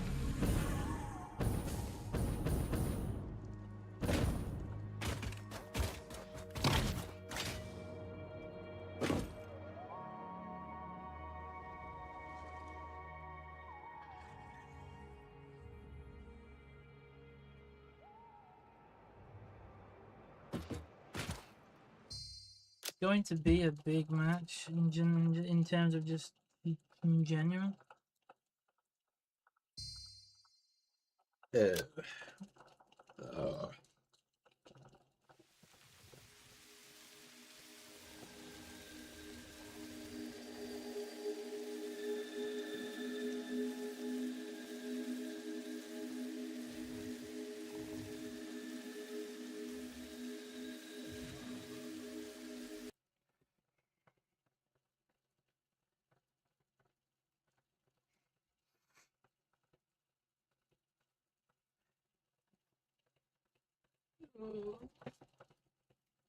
Okay.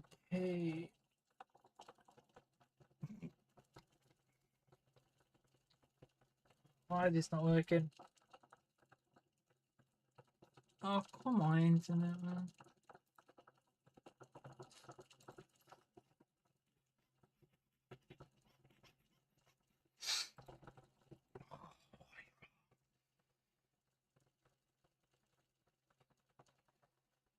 Oh, what is up now?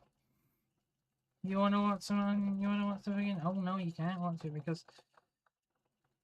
And now the place is, it's like not even working now. What the fuck is wrong with it?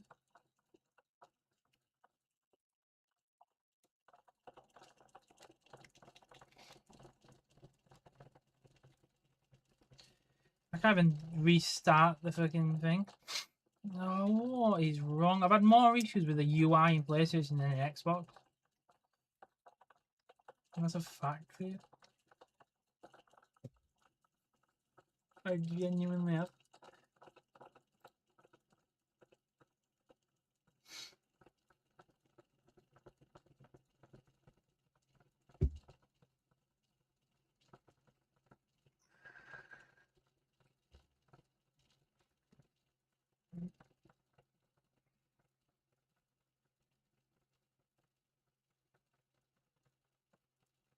One nil to spin.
Oh, you joking? Oh, this is getting worse.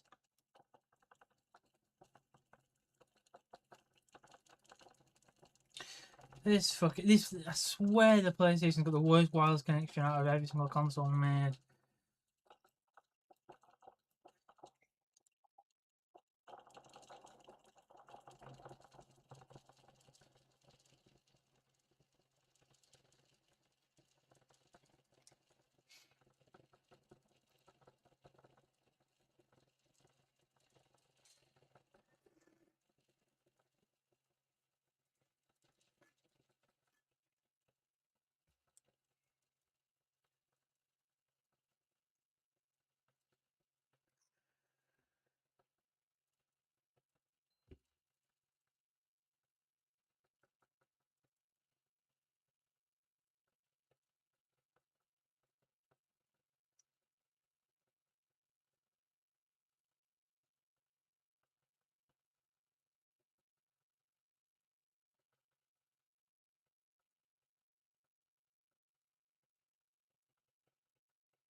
Oh, you're joking! Right as wait, right as we're gonna watch champs. Oh no, sorry, your network's offline. You can't watch out fucking. You can't do it because for some reason PlayStation networks is just shocking.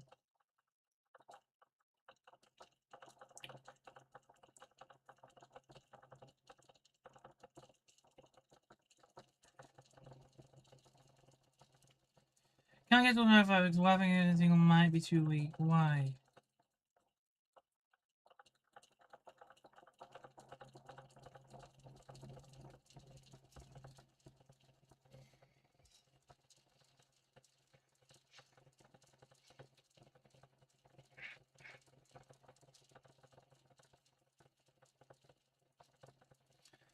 Oh, come on.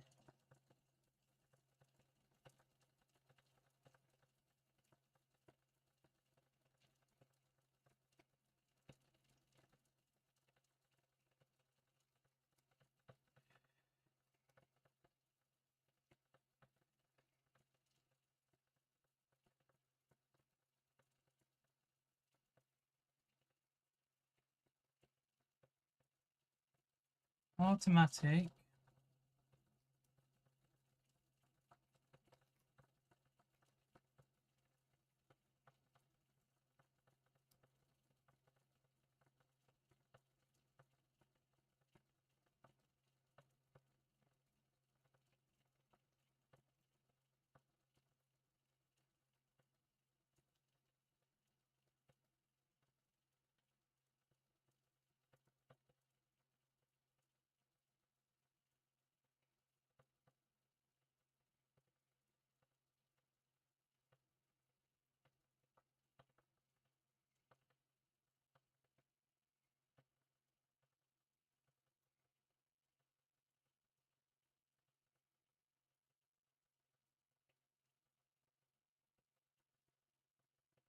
Never had PlayStation were one of the worst.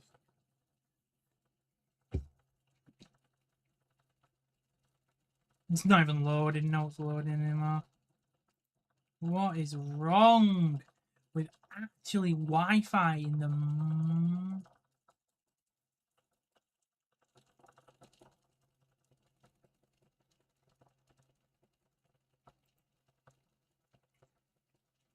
What is it? Nothing's loading. Because the internet on the PlayStation network on PlayStation is shocking.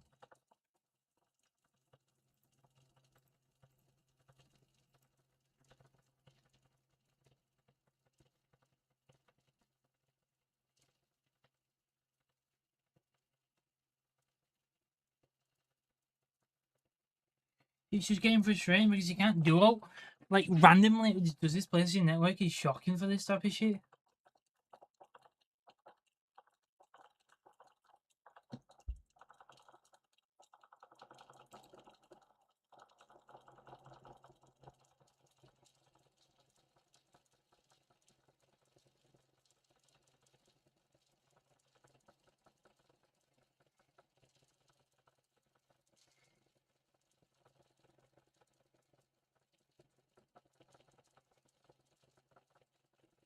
It's not even like working. Nothing's working, man. Oh no, he's please, he's like, oh, he's frozen.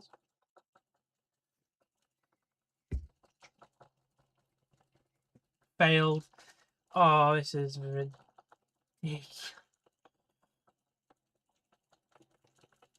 Let's go to current floor.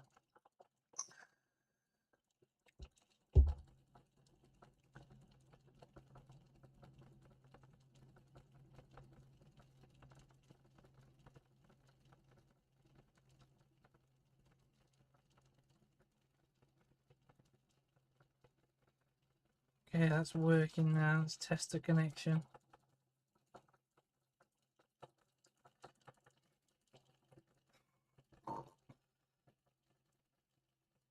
This is ridiculous. PlayStation is so shit.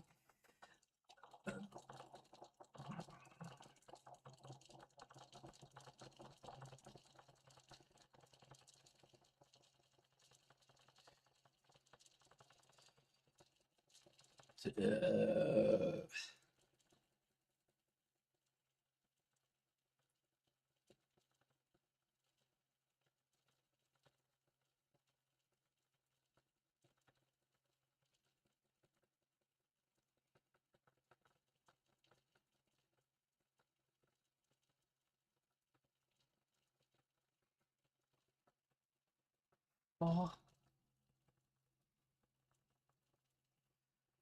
45 megabytes is ridiculous.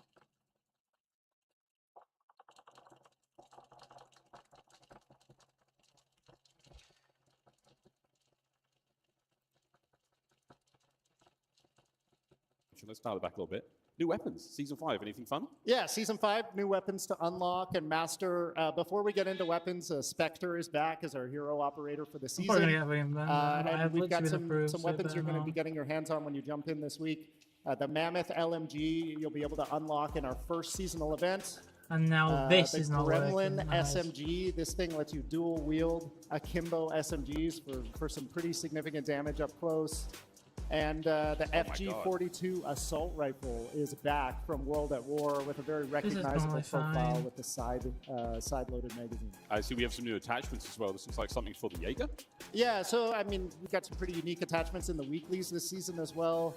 There's a 50 cal conversion for the M15, a Gauss accelerator for the Peacekeeper, and this, what you see here is an EMP blast pistol attachment. There are a bunch of other attachments in the weeklies as well. Jump in each week and unlock those. All right, tons of cool stuff to wait for still while we wait for the next installment of COD. Okay, cool. So we've got some very nice looking stuff. And of course, Spectre, a new operator? Returning operator, returning fan favorite. Very cool. This looks like a good, and again, very in keeping with the way BO7 has looked. This is fantastic stuff. Dude, we've got some cool stuff then. Big recap.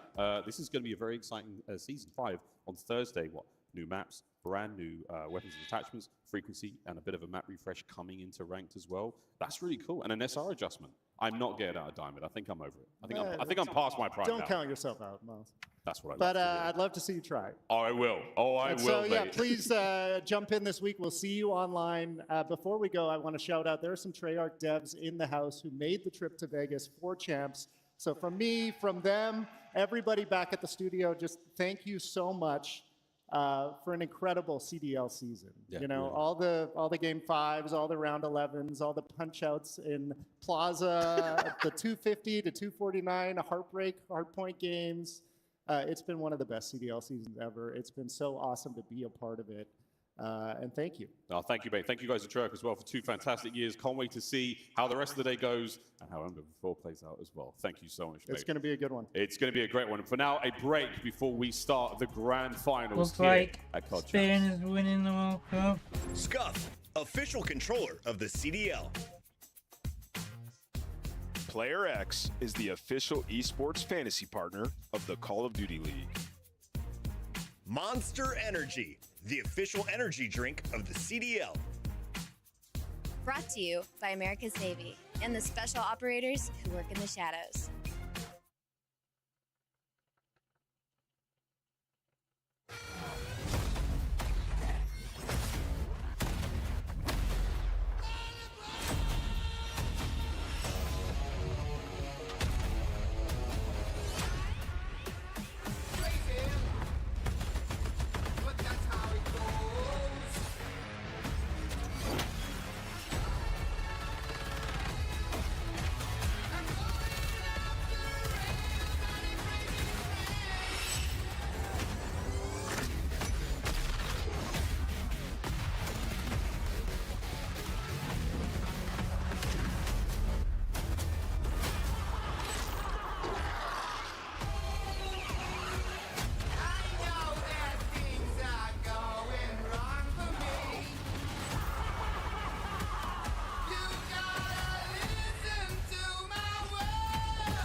Feeling like I just hit the Loteria, bust down, shawty wanna bust it down.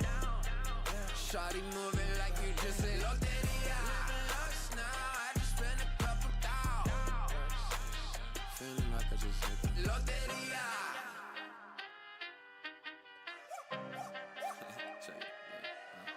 I hit the corner store to grab my 40. Pulled up, just me and my shorty. Need me a pocket thought so to get lit. Then I hit the lotto, might cop a whip. Cop a crib, cop a zip. Copping anything that boosts my confidence. Then I cop the fit that got me compliments. Now I'm starting to forget what being honest is. Head to TJ, tip the DJ. Tell him go play them slabs. Then in the boat, doing yoga. Working them hits, no cap. Tell me the vibe. Then I key and bring it back.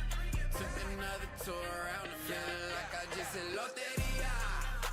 Mami, let's vamos up to Costa Rica. Vive la vida. Oh, you ain't heard words, 6, 7 figures. Feeling like I just hit the Loteria, bust down, shawty wanna bust it down. Shawty moving like you just said. Loteria, lux now, I just spent a couple down. feeling like I just hit the Loteria.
To let everything go to Get into the back like pow, pow.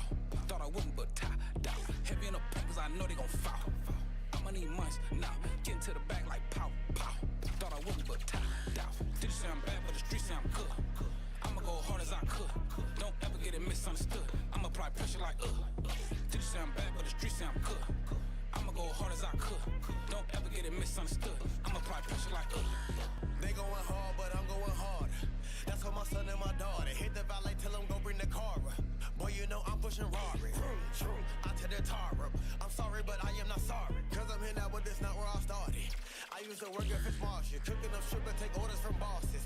He tell me to take out the garbage. Get mad as hell cause that smell made me nauseous. Through my apron like I'm over artists. Start working on being an artist. Hollywood, I'ma hit the red carpet. I'm dripping, so approach with caution. John Wick, I ain't missing a target. Stop the car at the light gets dirty. Purple jeans where I can't get dirty. Blue strips make a chick get flirty. And she ain't coming back to around 6:30. MMA game, we go hard in the paint.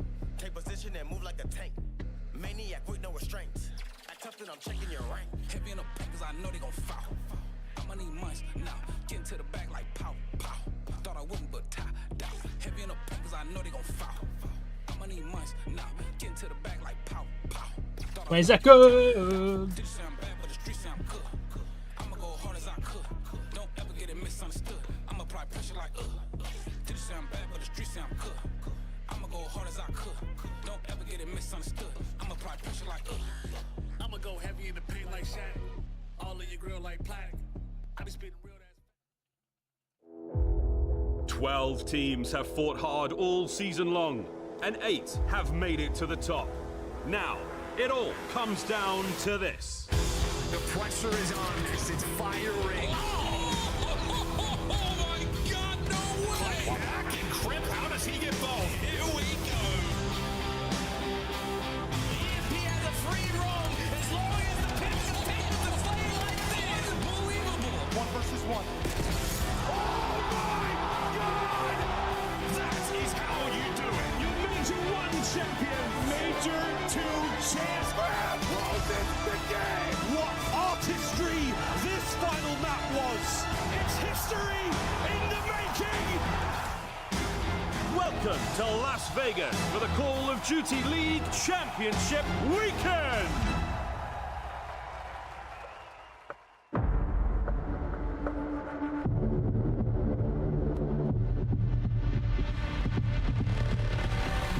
This is it, boys, you know?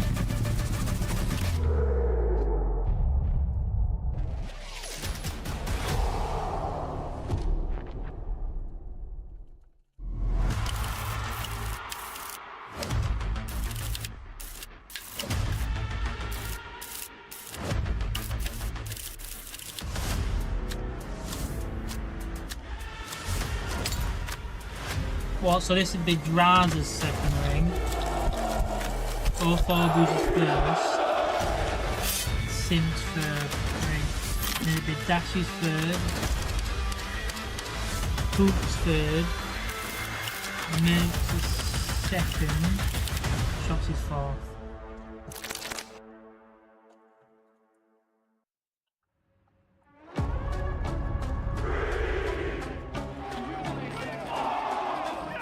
Optic, FaZe, the definitive Call of Duty esports rivalry under the lights of Las Vegas. FaZe are gonna do it! Map 1's done!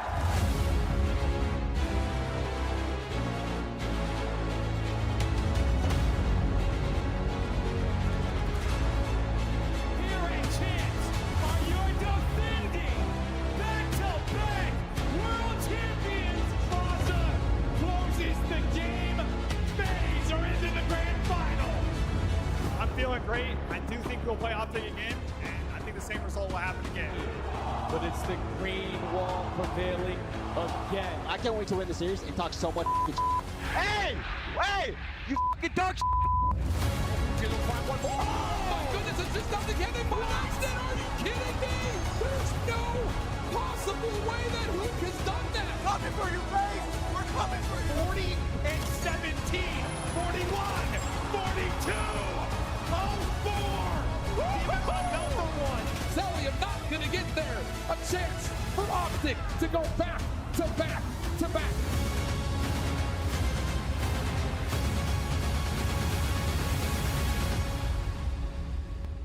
I think, yeah, Spain's gonna win it.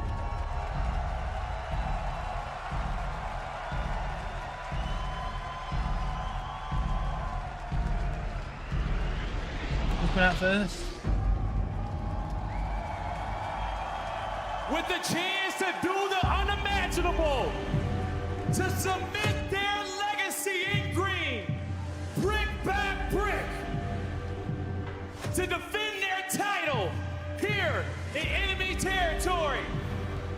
Green Wall, get ready for the defending back-to-back world champions. They come out first because they were in starting losers. Texas. Well, not started, but went down to losers. Coming to the stage, ready for whatever.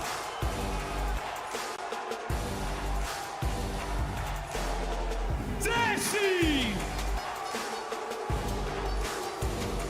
Who? Hercules. And Shotzi. Brick by brick. Optic. The back-to-back world champions to defend their title. Las Vegas. Show some love as they are ready to play. Champions to defend their title. Las Vegas. Show them some love as they are ready to play.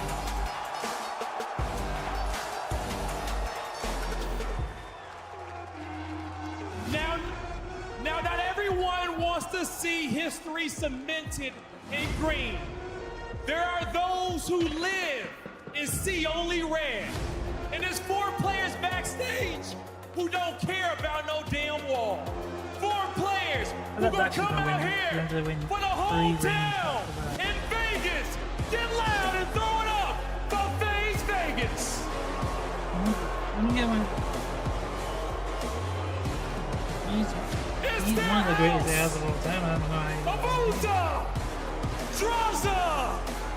04 and Sim!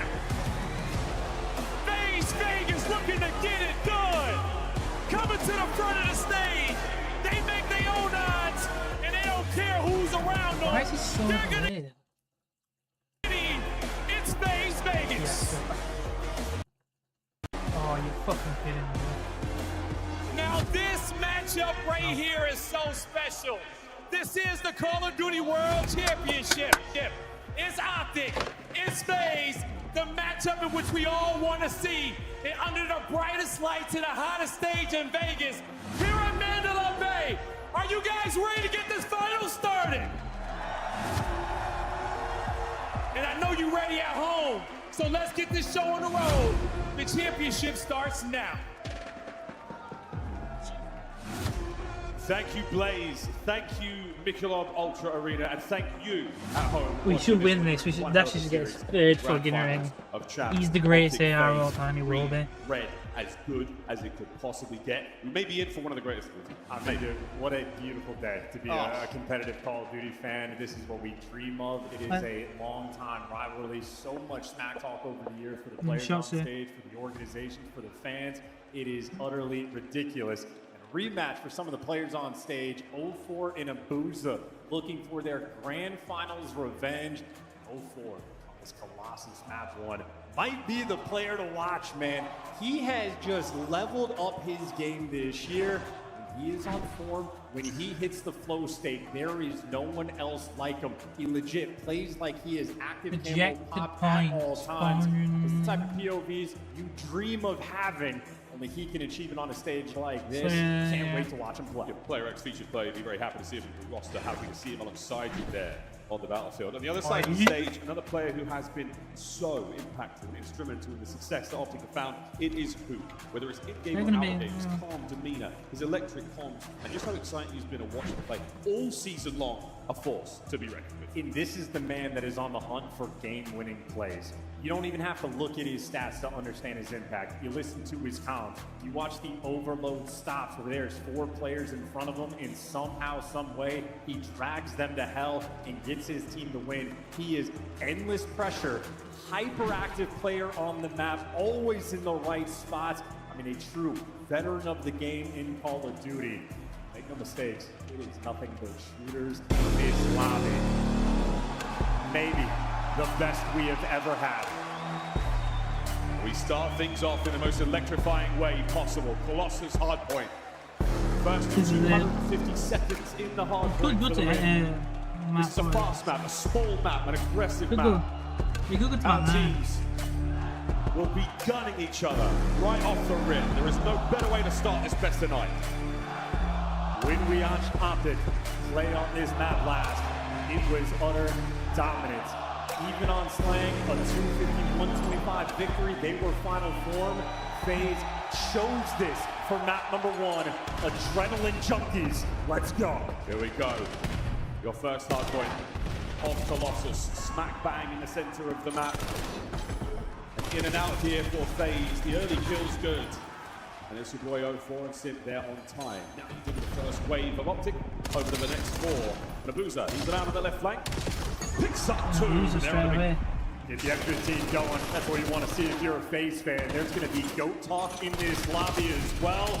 You take care of shots up and pin straight out a little bit of time, but for FaZe, just want to keep it stable. 20 seconds worth fighting for on this P1. We're dragging everybody down. Going down, Oliver for a 4. Come on.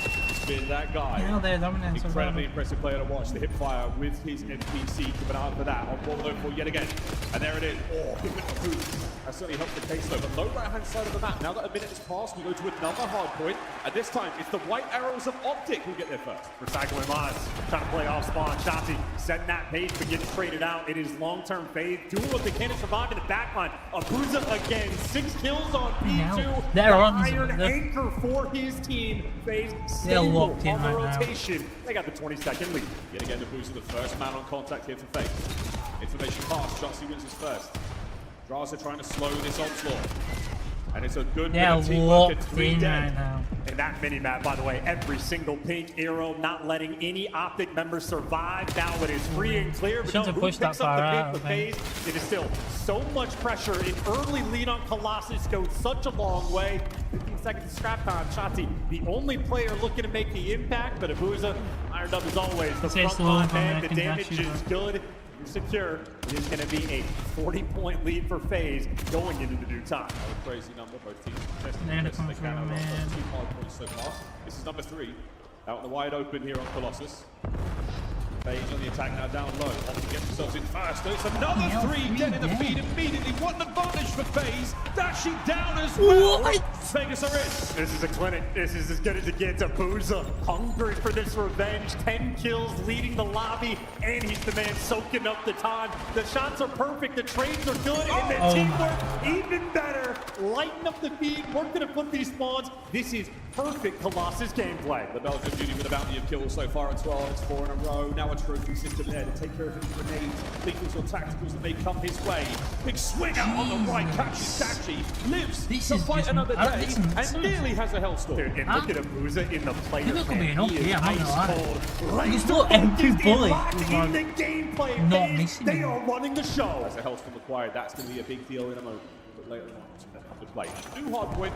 The last of us set here on Colossus. Low left-hand side of the minimap, and yet again, phase in first. Well, 04's got the intel on all three players. No statue side's going to be the pressure of Abuza on the time, waiting for the help. Sent the pin, gets trapped. Well, so Abuza falls too. Trey still on the back line phase. Win the key gunfight, maintain the spawns, and so time shall be theirs. Optic on the attack. It's over one of the close over the top comes Merc, gets himself involved. A nice two-piece on the hill to break it, and a third. Mercules, a little slow at the start, but now he's in fire. Yeah, from 2 and 11, but your Mercules moment to get him back in the game. That's a force free, that is piercing, and they are now holding this time to the front. Your prayers have been answered, Optic fans. The Messiah has returned, a force free. Close to a hellstorm of his own. He's kept FaZe at bay for so long here. 15 seconds to go before we go back to P1. How much Optic needed that time. The first set of rotations was looking rough. Instead, well, a 50-point gap isn't ideal, but it is manageable. Dead even out in the slang, it leads for the final hill. You see Draza making the impact as the hill pops. We rotate towards P1. Abuza with 17 kills, already a minute of hill time. FaZe in position first and foremost. And Abuza, nice nade out of Hoop. Couple of big ones there. Sim finds a pair before being brought down. And over Going into that, so I thought they were going to come out of the block running, but find themselves in the hard point yet again. I don't think so now. Before trying to slow things down. Couple tags on Hoop, but they're going to be looking for the time. Optic, that is everybody squared up around the steps on the back line. FaZe though, they get right through and the response is not quite there. Looking for the pressure on the time. Optic with a couple extra kills. Still though, this statue control for FaZe, they get to be very annoying around it. It looks like chalking it up. 04 playing for this rotation. Shots is here. That stunt connection tells you this is going to be a fight around the corner. A big win from 04, keeping the run alive. Sim now trying to join up. Oh, what a turn of burn on Young Merc. 5 to go. Listen, man, this is 04 at his best. He plays faster than any player in the world. It is so difficult to keep up with. And Draza setting pace, 17 and 12. He is caught up to Abuza. Right now, FaZe, they are having a kill race amongst themselves. This is still flawless Colossus gameplay. Been here before. The last time in a Champs Grand final, they did a single hard point against Optic, and they took that one personally. Optic now on time. 70 points garnered. They've got 40 remaining on this hill before they have to move. Draza and FaZe trying to make the entry. It's 04, but of course, yet again, a 2. Brought down by Hoop and Optic hold. They can take a breather, they get the back spawns, they get the time, and now Optic looking to settle in. Yeah, they're getting back in it now. Come on. 24 to play here. Expect FaZe to get one more stab at this before looking towards New. Hoop turns it all around. A force free, and Shotzi joins them in the feed. And they're managing the spawns. They're reading it's going to be back blue. They're setting up for the kill. Shotzi stunned out. Information on 2. A little bit of pressure in towards blue, but they're losing a couple key gunfights. It's a 1v1 for the bread, and well, 04 delivers. FaZe will have the entry. The lead has been cut down by just a touch, a 30-point gap. Blue guys in the tunnel. Entry to time. 04, the only man on the count for right now. Behind enemy lines in the opposite position, and he's down and out. Eyes right. Here comes FaZe. Very quick. Teamwork on point. That's the resurgence they're looking for. The FaZe momentum has been slowing down over time. Optic looking to mount it, looking to build it, but it's the nades that take it down. Another clean 4-man wipe in favor of FaZe. You blink, you miss it, you get wiped off the map. Start to pull that momentum forward, start to get running, and FaZe just cut the legs out from underneath them. It's over to Sim, big rotation. 04 just cut players in 2. Another perfect wipe. There's just no room to breathe. You're spawning up, thinking you have time to throw these stuns, throw these nades, get settled in. No, FaZe, they are all over them like animals. They are setting pace. Optic right now, they are just behind the pale. Behind a little bit, coming out a little slow. Let's have a quick listen to the comms and check how it sounds. What? Got it, still got it, he did. Nice! Spawning like for ult, he's gonna be for you on you. I'm pretty sure one guy's spawned. Cheers, left base. They're basically on fire already. Pretty sure one guy's behind us. Yeah, Tell me. Jumped out, report. You're in the back of me, Jaws. Watch your back. You're Jaws in the back, Jaws in the back. Sit down. Yo, watch back main. He's sleeping in the back. Towards main. Nice, Tyler. Get in the back, quick! I have you, stay down. There's two! Stun him! Nice, TK! Nice! Yo, maybe 50. I'll watch Summit. I'm chilling the back. Back then. Yo, tell me. Come in. Yo, one guy's come in. One guy's come in. That's him. Yo, come in here. I hear him come in. Stay down. He's front. Dead. Another one's front. Watch out front. Dead. Another one. Front. One shot. Yo, I'm time in. I'm time in. In the back, sir. Slip up to our time. 1 HP on time, sir. Nice. Nice. Go. Okay, bro. P4. First guy, P4. I'm playing the lobby. First guy was under P4. I'm gonna need help. They're here. Deep left, shut up. One more deep left. Help his left, guys. Back. Last guy statue. Back. Go back.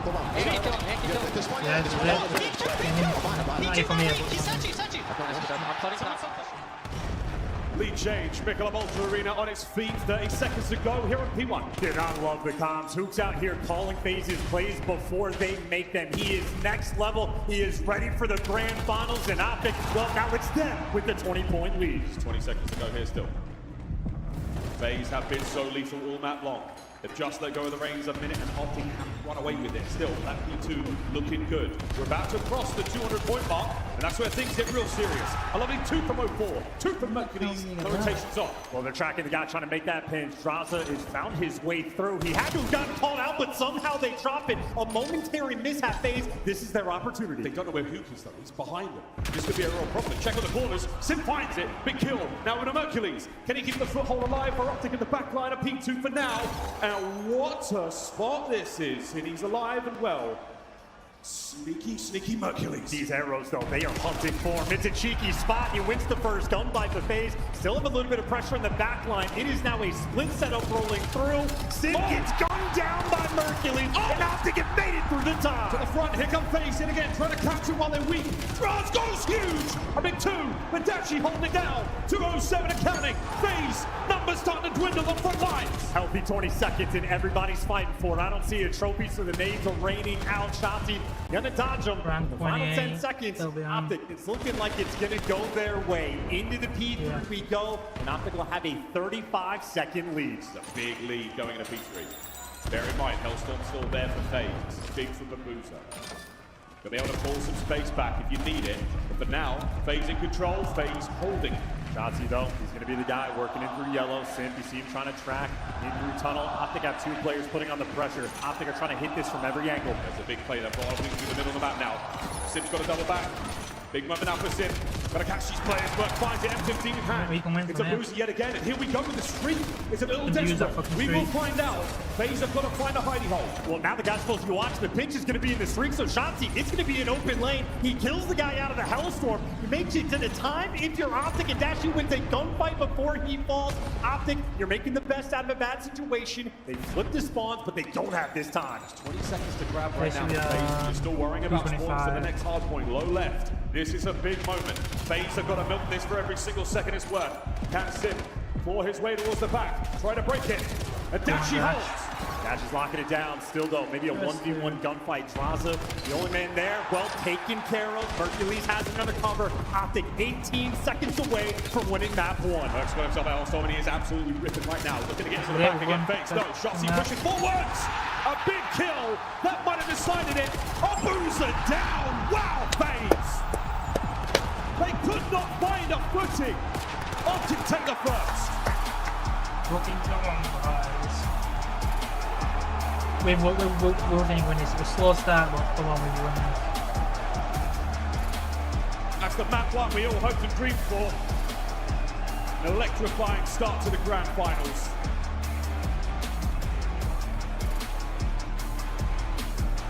Everyone had a taste, everyone had their moment. What a comeback. FaZe chose this. They wanted that Colossus for the map 1, something that has haunted Optic in these grand finals all year. They make amends.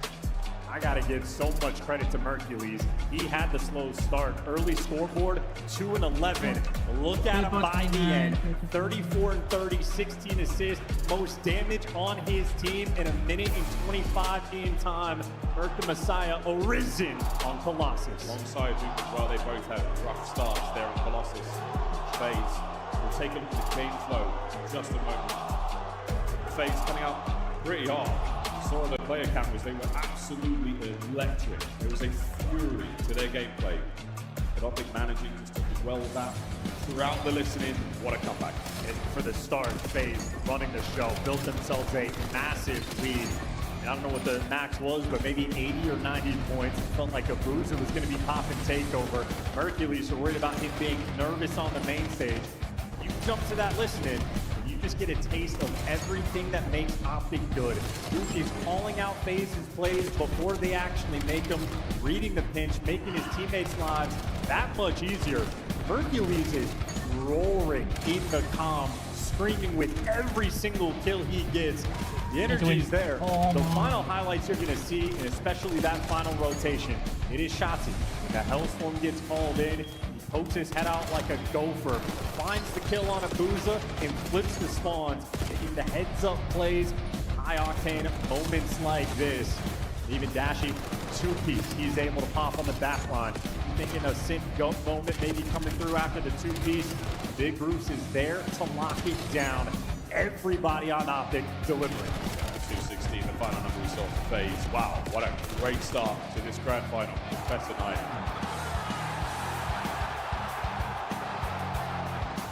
Start of the campaign here. It's long and arduous gauntlet these two teams will have to run through. Optic fans here in Las Vegas absolutely know they're in for a run. And every single person I spoke to in the walk here knows how important these first maps are, knows how important this series is. That comeback, that's a tough thing for the FaZe fans to see. A chance to get the listening. Who? That leadership quality. Mercules with the energy. Very quiet shots and dashing, just getting the job done in the background. There's everything you want from Optic. We'll go through a listening with FaZe later on in the series. We'll hear from them as well. Man, this place is bumping already. Oh, it's a staple of the scene. What do you know? A green shoe full of monster. Thank you, Boozer. Thank you for your service. Raid, search and destroy, here we go. What a time to be alive. Optic versus FaZe here in the grand finals. And you know this is something that they're dreaming of. The day this game comes out, this is the entire focus point for both of these squads.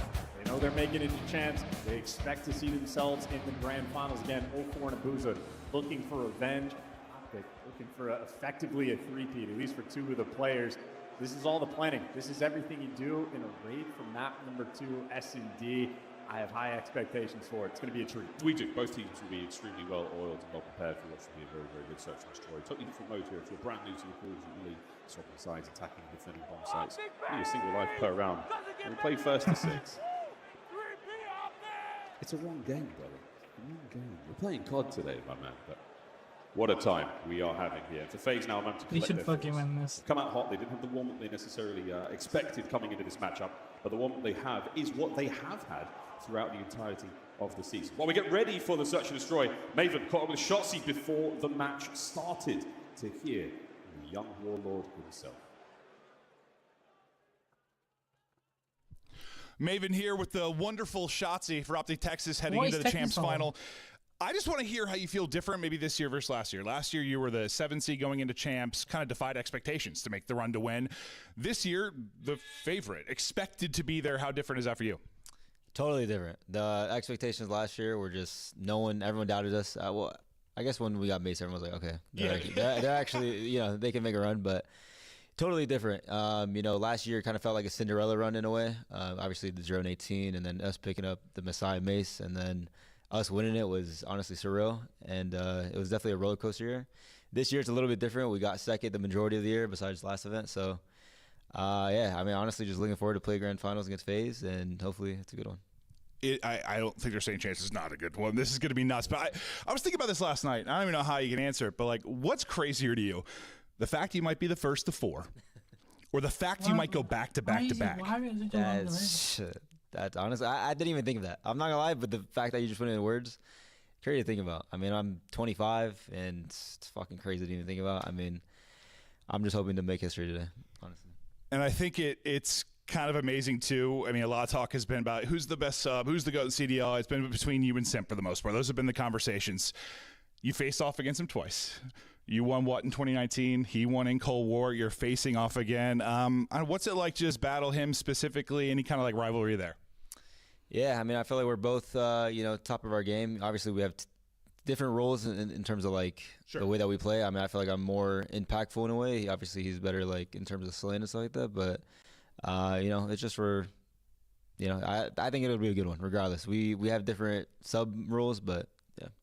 Now, the S&D, for you guys, maybe we're a little bit shaky. I know when we casted you guys versus FaZe, I think you had like 6 first deaths on Den. The match yesterday versus Falcon, you had 4 first deaths. Like, you weren't finding anything early. And like, that's kind of my question. What needs to maybe change for you if we see a Den or just in search in general? Yeah, honestly, just use my brain more, honestly, the best way to put it. Like, I felt like every single start of the rounds, I was kind of just running it down. I mean, that's kind of like my play style in S&D for the most part, and the majority of people know that. But I think I just need to make people second guess, and I feel like in grand finals, I'll definitely do it. Well, I know FaZe, like their game plans usually keep you in front of them, deal with you. Yeah, keep them second guessing, keep them on their toes. Is there anything specifically, if you look across the modes, just going into this, what's the most important thing to focus on for you? If you're going to get a dub here, go back to back to back. S&Ds, man. S&Ds always win your championships. That's the name of the game. So as long as we lock in it in our S&Ds, I think we'll bring it home. Search and Destroy wins championships. We'll see if that'll be the case. That'll do it. Hey, brother, good luck. It's going to be a war. It's a perfect question for Maven. I mean, absolutely perfect. The Search and Destroy has been such a concern in Optic, and especially now against FaZe in this grand final, a major consideration. And mind games are going to be incredibly important for the team. He's talking about needing to use his brain more, slow things down. Him and 04 almost have duels, but not these hyper-aggressive flying at duels. Calculated, watching the pinch, playing with the timings. Very interesting battle. These are two teams extremely familiar with one another. About to get to see what he can deliver in this moment. I mean, he's a superstar player, has been the entire time. Multiple champs wins. This is what he does in every game he plays. Whatever he touches, he just goes for gold. So I'm also you pre-game. I mean, a fun little factoid you Optic fans probably didn't know, but they're the first team to ever win back-to-back champs. And 4th champs for Optic overall, 2 in the CDL era, of course 1 in the CDL. Shout out the Dynasty. What a time it could be here with 3 We try not to say it too much. I know there's many superstitious of you, but at some point it might just become that reality. Back and forth there by the player Walkins. Soon to be back and forth from the Search and Destroy. And that is one of many reasons why there is GOAT talk in this lobby. Anthropic, longtime fans. FaZe, even the hometown, effectively enemy territory. The PC changed, but come on.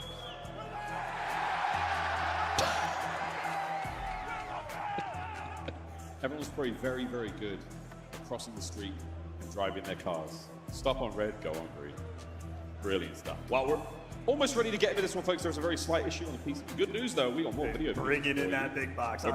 Bring in the big box. That's right. Well, we're almost ready to go, folks. Before we do that, though, Maven, he didn't just talk to Shotzzy. He also talked to Crowder, the coach of FaZe Vegas. Maven here with Crowder ahead of the champs final. Well, first off, simple question. How you feeling? How's the team feeling? Feeling pretty good. Team woke up today. They all felt great. We had a team breakfast, vibes are high, kind of just keeping the routine the same and feel great. Okay, now I got a question for you because this is something Joe and I have talked about a billion times over the last 7 years of the CDL. You had that FaZe roster with the trio for so long. I don't think once in that entire time I said hardpoint was your best mode. It just never clicked. You were a 50-50 hardpoint team. This is the best the FaZe team has ever looked in hardpoint. What's different about this roster? What's working? Honestly, I think the pacing of just the entire team right now together is really good. 04 keeps a really high pace in hardpoint that I think is needed at this level right now, and he's playing really well. Abuza's a really good complement to how Draza plays, and just overall it's all kind of clicking, and they've been working really hard to make sure they understand each other and the game and everything, and it's kind of just paying off. Well, let's talk about 04. You said to me last year, we talked about this, we thought he was like the more underrated player last year. I don't know that I saw this step up, like the map 4 yesterday. Like, he's in demon mode. What makes him a special player? Honestly, I think he's so consistent. I think no matter what he's doing on the map, he's always going to take the risk, really play to his advantages, and just do what's best for the team, no matter what his scoreline is. And yeah, he's just really good. And a lot of people don't get to see it all the time because we only play so many matches. But in scrims, man, I see that gameplay a lot, and it's a really fun POV to watch when he's on. Yeah, it's one of the best. When he's actually in flow, it's unbelievable. Listen, I've talked to you after a Grand Finals loss. You know, Simp and you fell short a couple of times. I know you're very close to him, and I've seen how defeated you've been, like almost on the verge of tears for him because his legacy is, you know, trying to be the greatest of all time.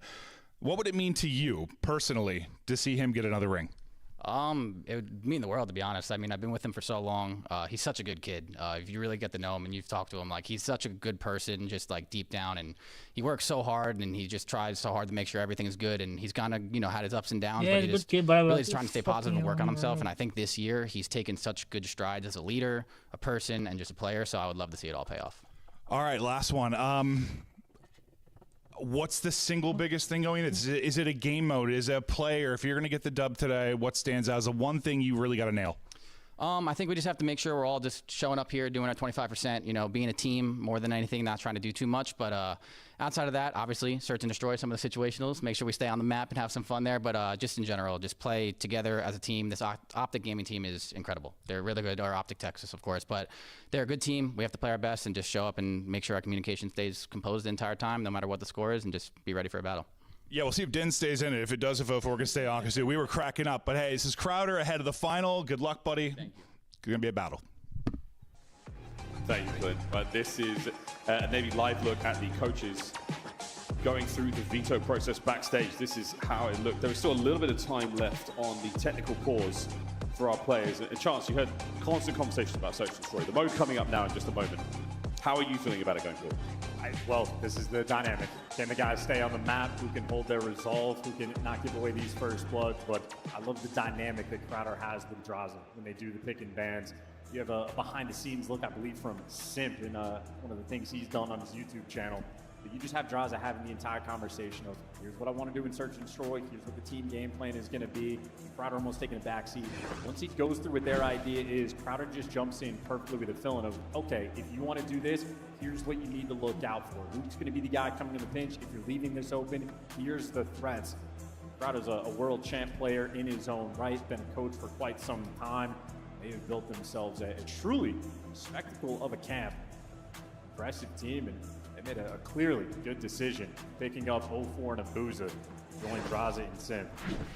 Here they are in the grand finals and just staying warm and comfy on that main stage. And well-deserved 0-4 and Abuza really have been some of the most impressive players in this tournament so far. This is the Monster Energy pregame for FaZe, fourth finals appearance as a franchise, not as a group. This is very impressive. 2026 champs, 3-0 series, 9-4 map count.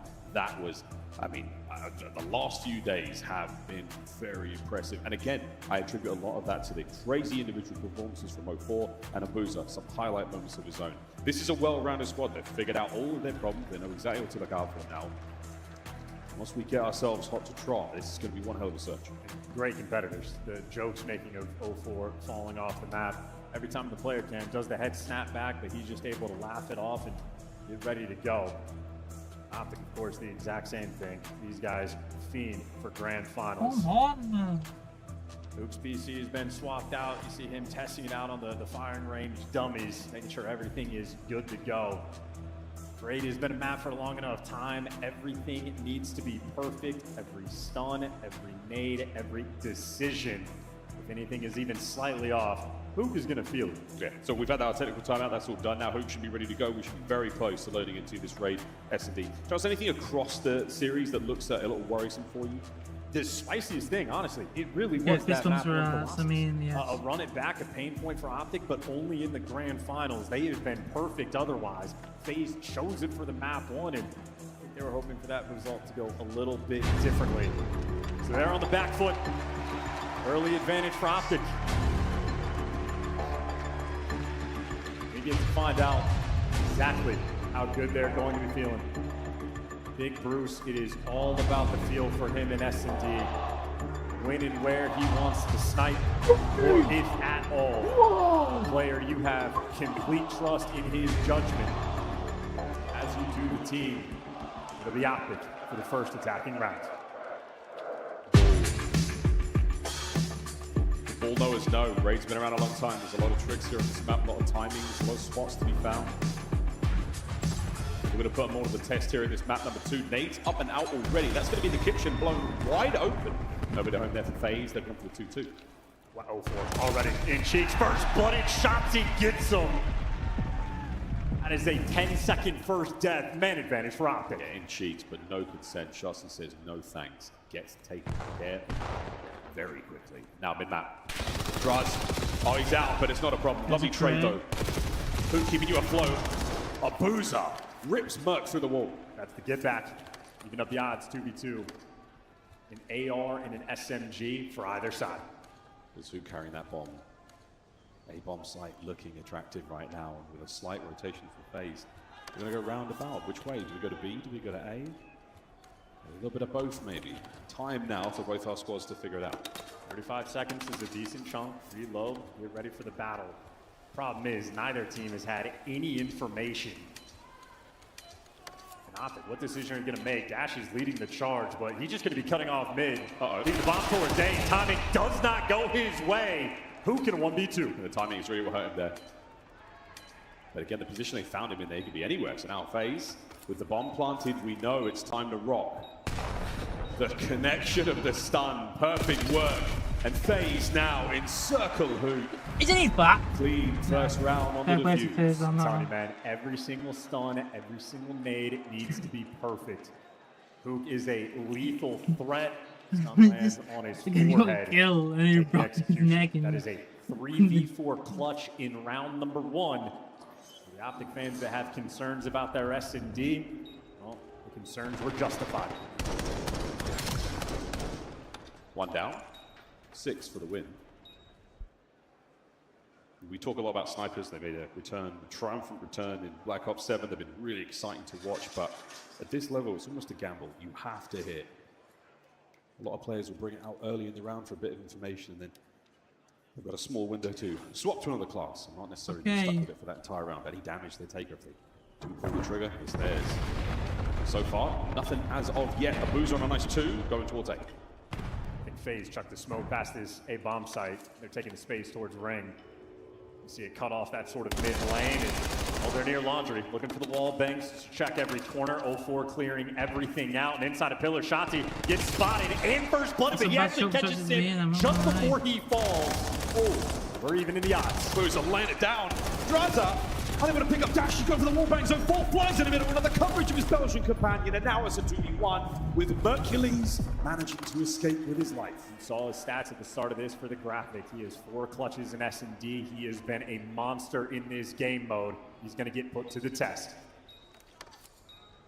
Merc on the clutch. Oh, you pinch it. You pinch it like that, the one guy there, and you're Abuza there from what we call Tiki, looking at the front side of the site. Timing shown. What a kill! It's a 1v1. Yeah. Mercury's ample time. He saw him. And now the check. A bit lost, really. Goes high, nobody home. 20 seconds on the bomb. Roundabout we go. To a battle on the stairs. Abuza's having some search so far. Just like the Colossus, it is Abuza for the hot start. That is 5 kills in a row. The 1v1 clutch, and he had the bomb plant. He doesn't have the Hellstorm. He's only an assist away from getting it. Abuza, the monster here so far in map 2. And he is ice cold. It's 5 kills to no deaths. A lot of score accumulated so far here in BO7, score streak, so anything he does to contribute to the win or even help his teammates out, he will be getting something. Abuza will see how that streak progress is going in a little bit later, but for now, Optic on the attack. Oh, he's close. And I believe he saw Shotzzy. He saw Merc, and he gets away. Optic with a presence here by the A-bomb site. FaZe looks like we're going to be hitting towards the back. And that's where Shotzzy is here. What we call Laundry. And it's getting dirty. Here we go. 3-2. Opening salvo. Optic coming out on top. Man advantage. We have seen this story for Optic before. A 3 versus 2. Bomb will be planted for Laundry. And ideally for Optic, you do not want to feed Abuza a kill. Not yet. One half of the Zaza duo down. And this is huge. Abuza will stay alive. He's going to be playing for the Hellstorm, guaranteed. Optic, you just don't want to feed him a freebie. Well, Hook, here we go. Still on the prowl. finds himself a nice It's safe fair, place that to rest the around, next I think, 20 odd seconds. In Optic hunting, Mercules and Dashy roaming together. Hook's going to be a floater. Hook is trying to play for the intel, but they want to find him if they can. They want to find it, but they have to make sure they keep one watchful eye on that bomb. And it does look like time given. I mean, they're here. They cleared out everything else. It's not over yet. Here comes Optic. That's a really funny one. And Mercules managing to net the kill with a fraction of a second to spare. The spree is over. And Optic detonate the bomb. Incredibly heads-up gameplay. Here's a look at Merc with the free catch he had on Draza, but we saw Labuza towards pool steps. They let Hook make sure he gets the bomb. Dashy and Merc cleared out the entire map, cleared out bed, cleared out garage, go through Tiki, check every single corner until the last one. That is a perfect round for Optic Texas, one they so desperately needed. 2-1 so far again. First to 6 here in Search.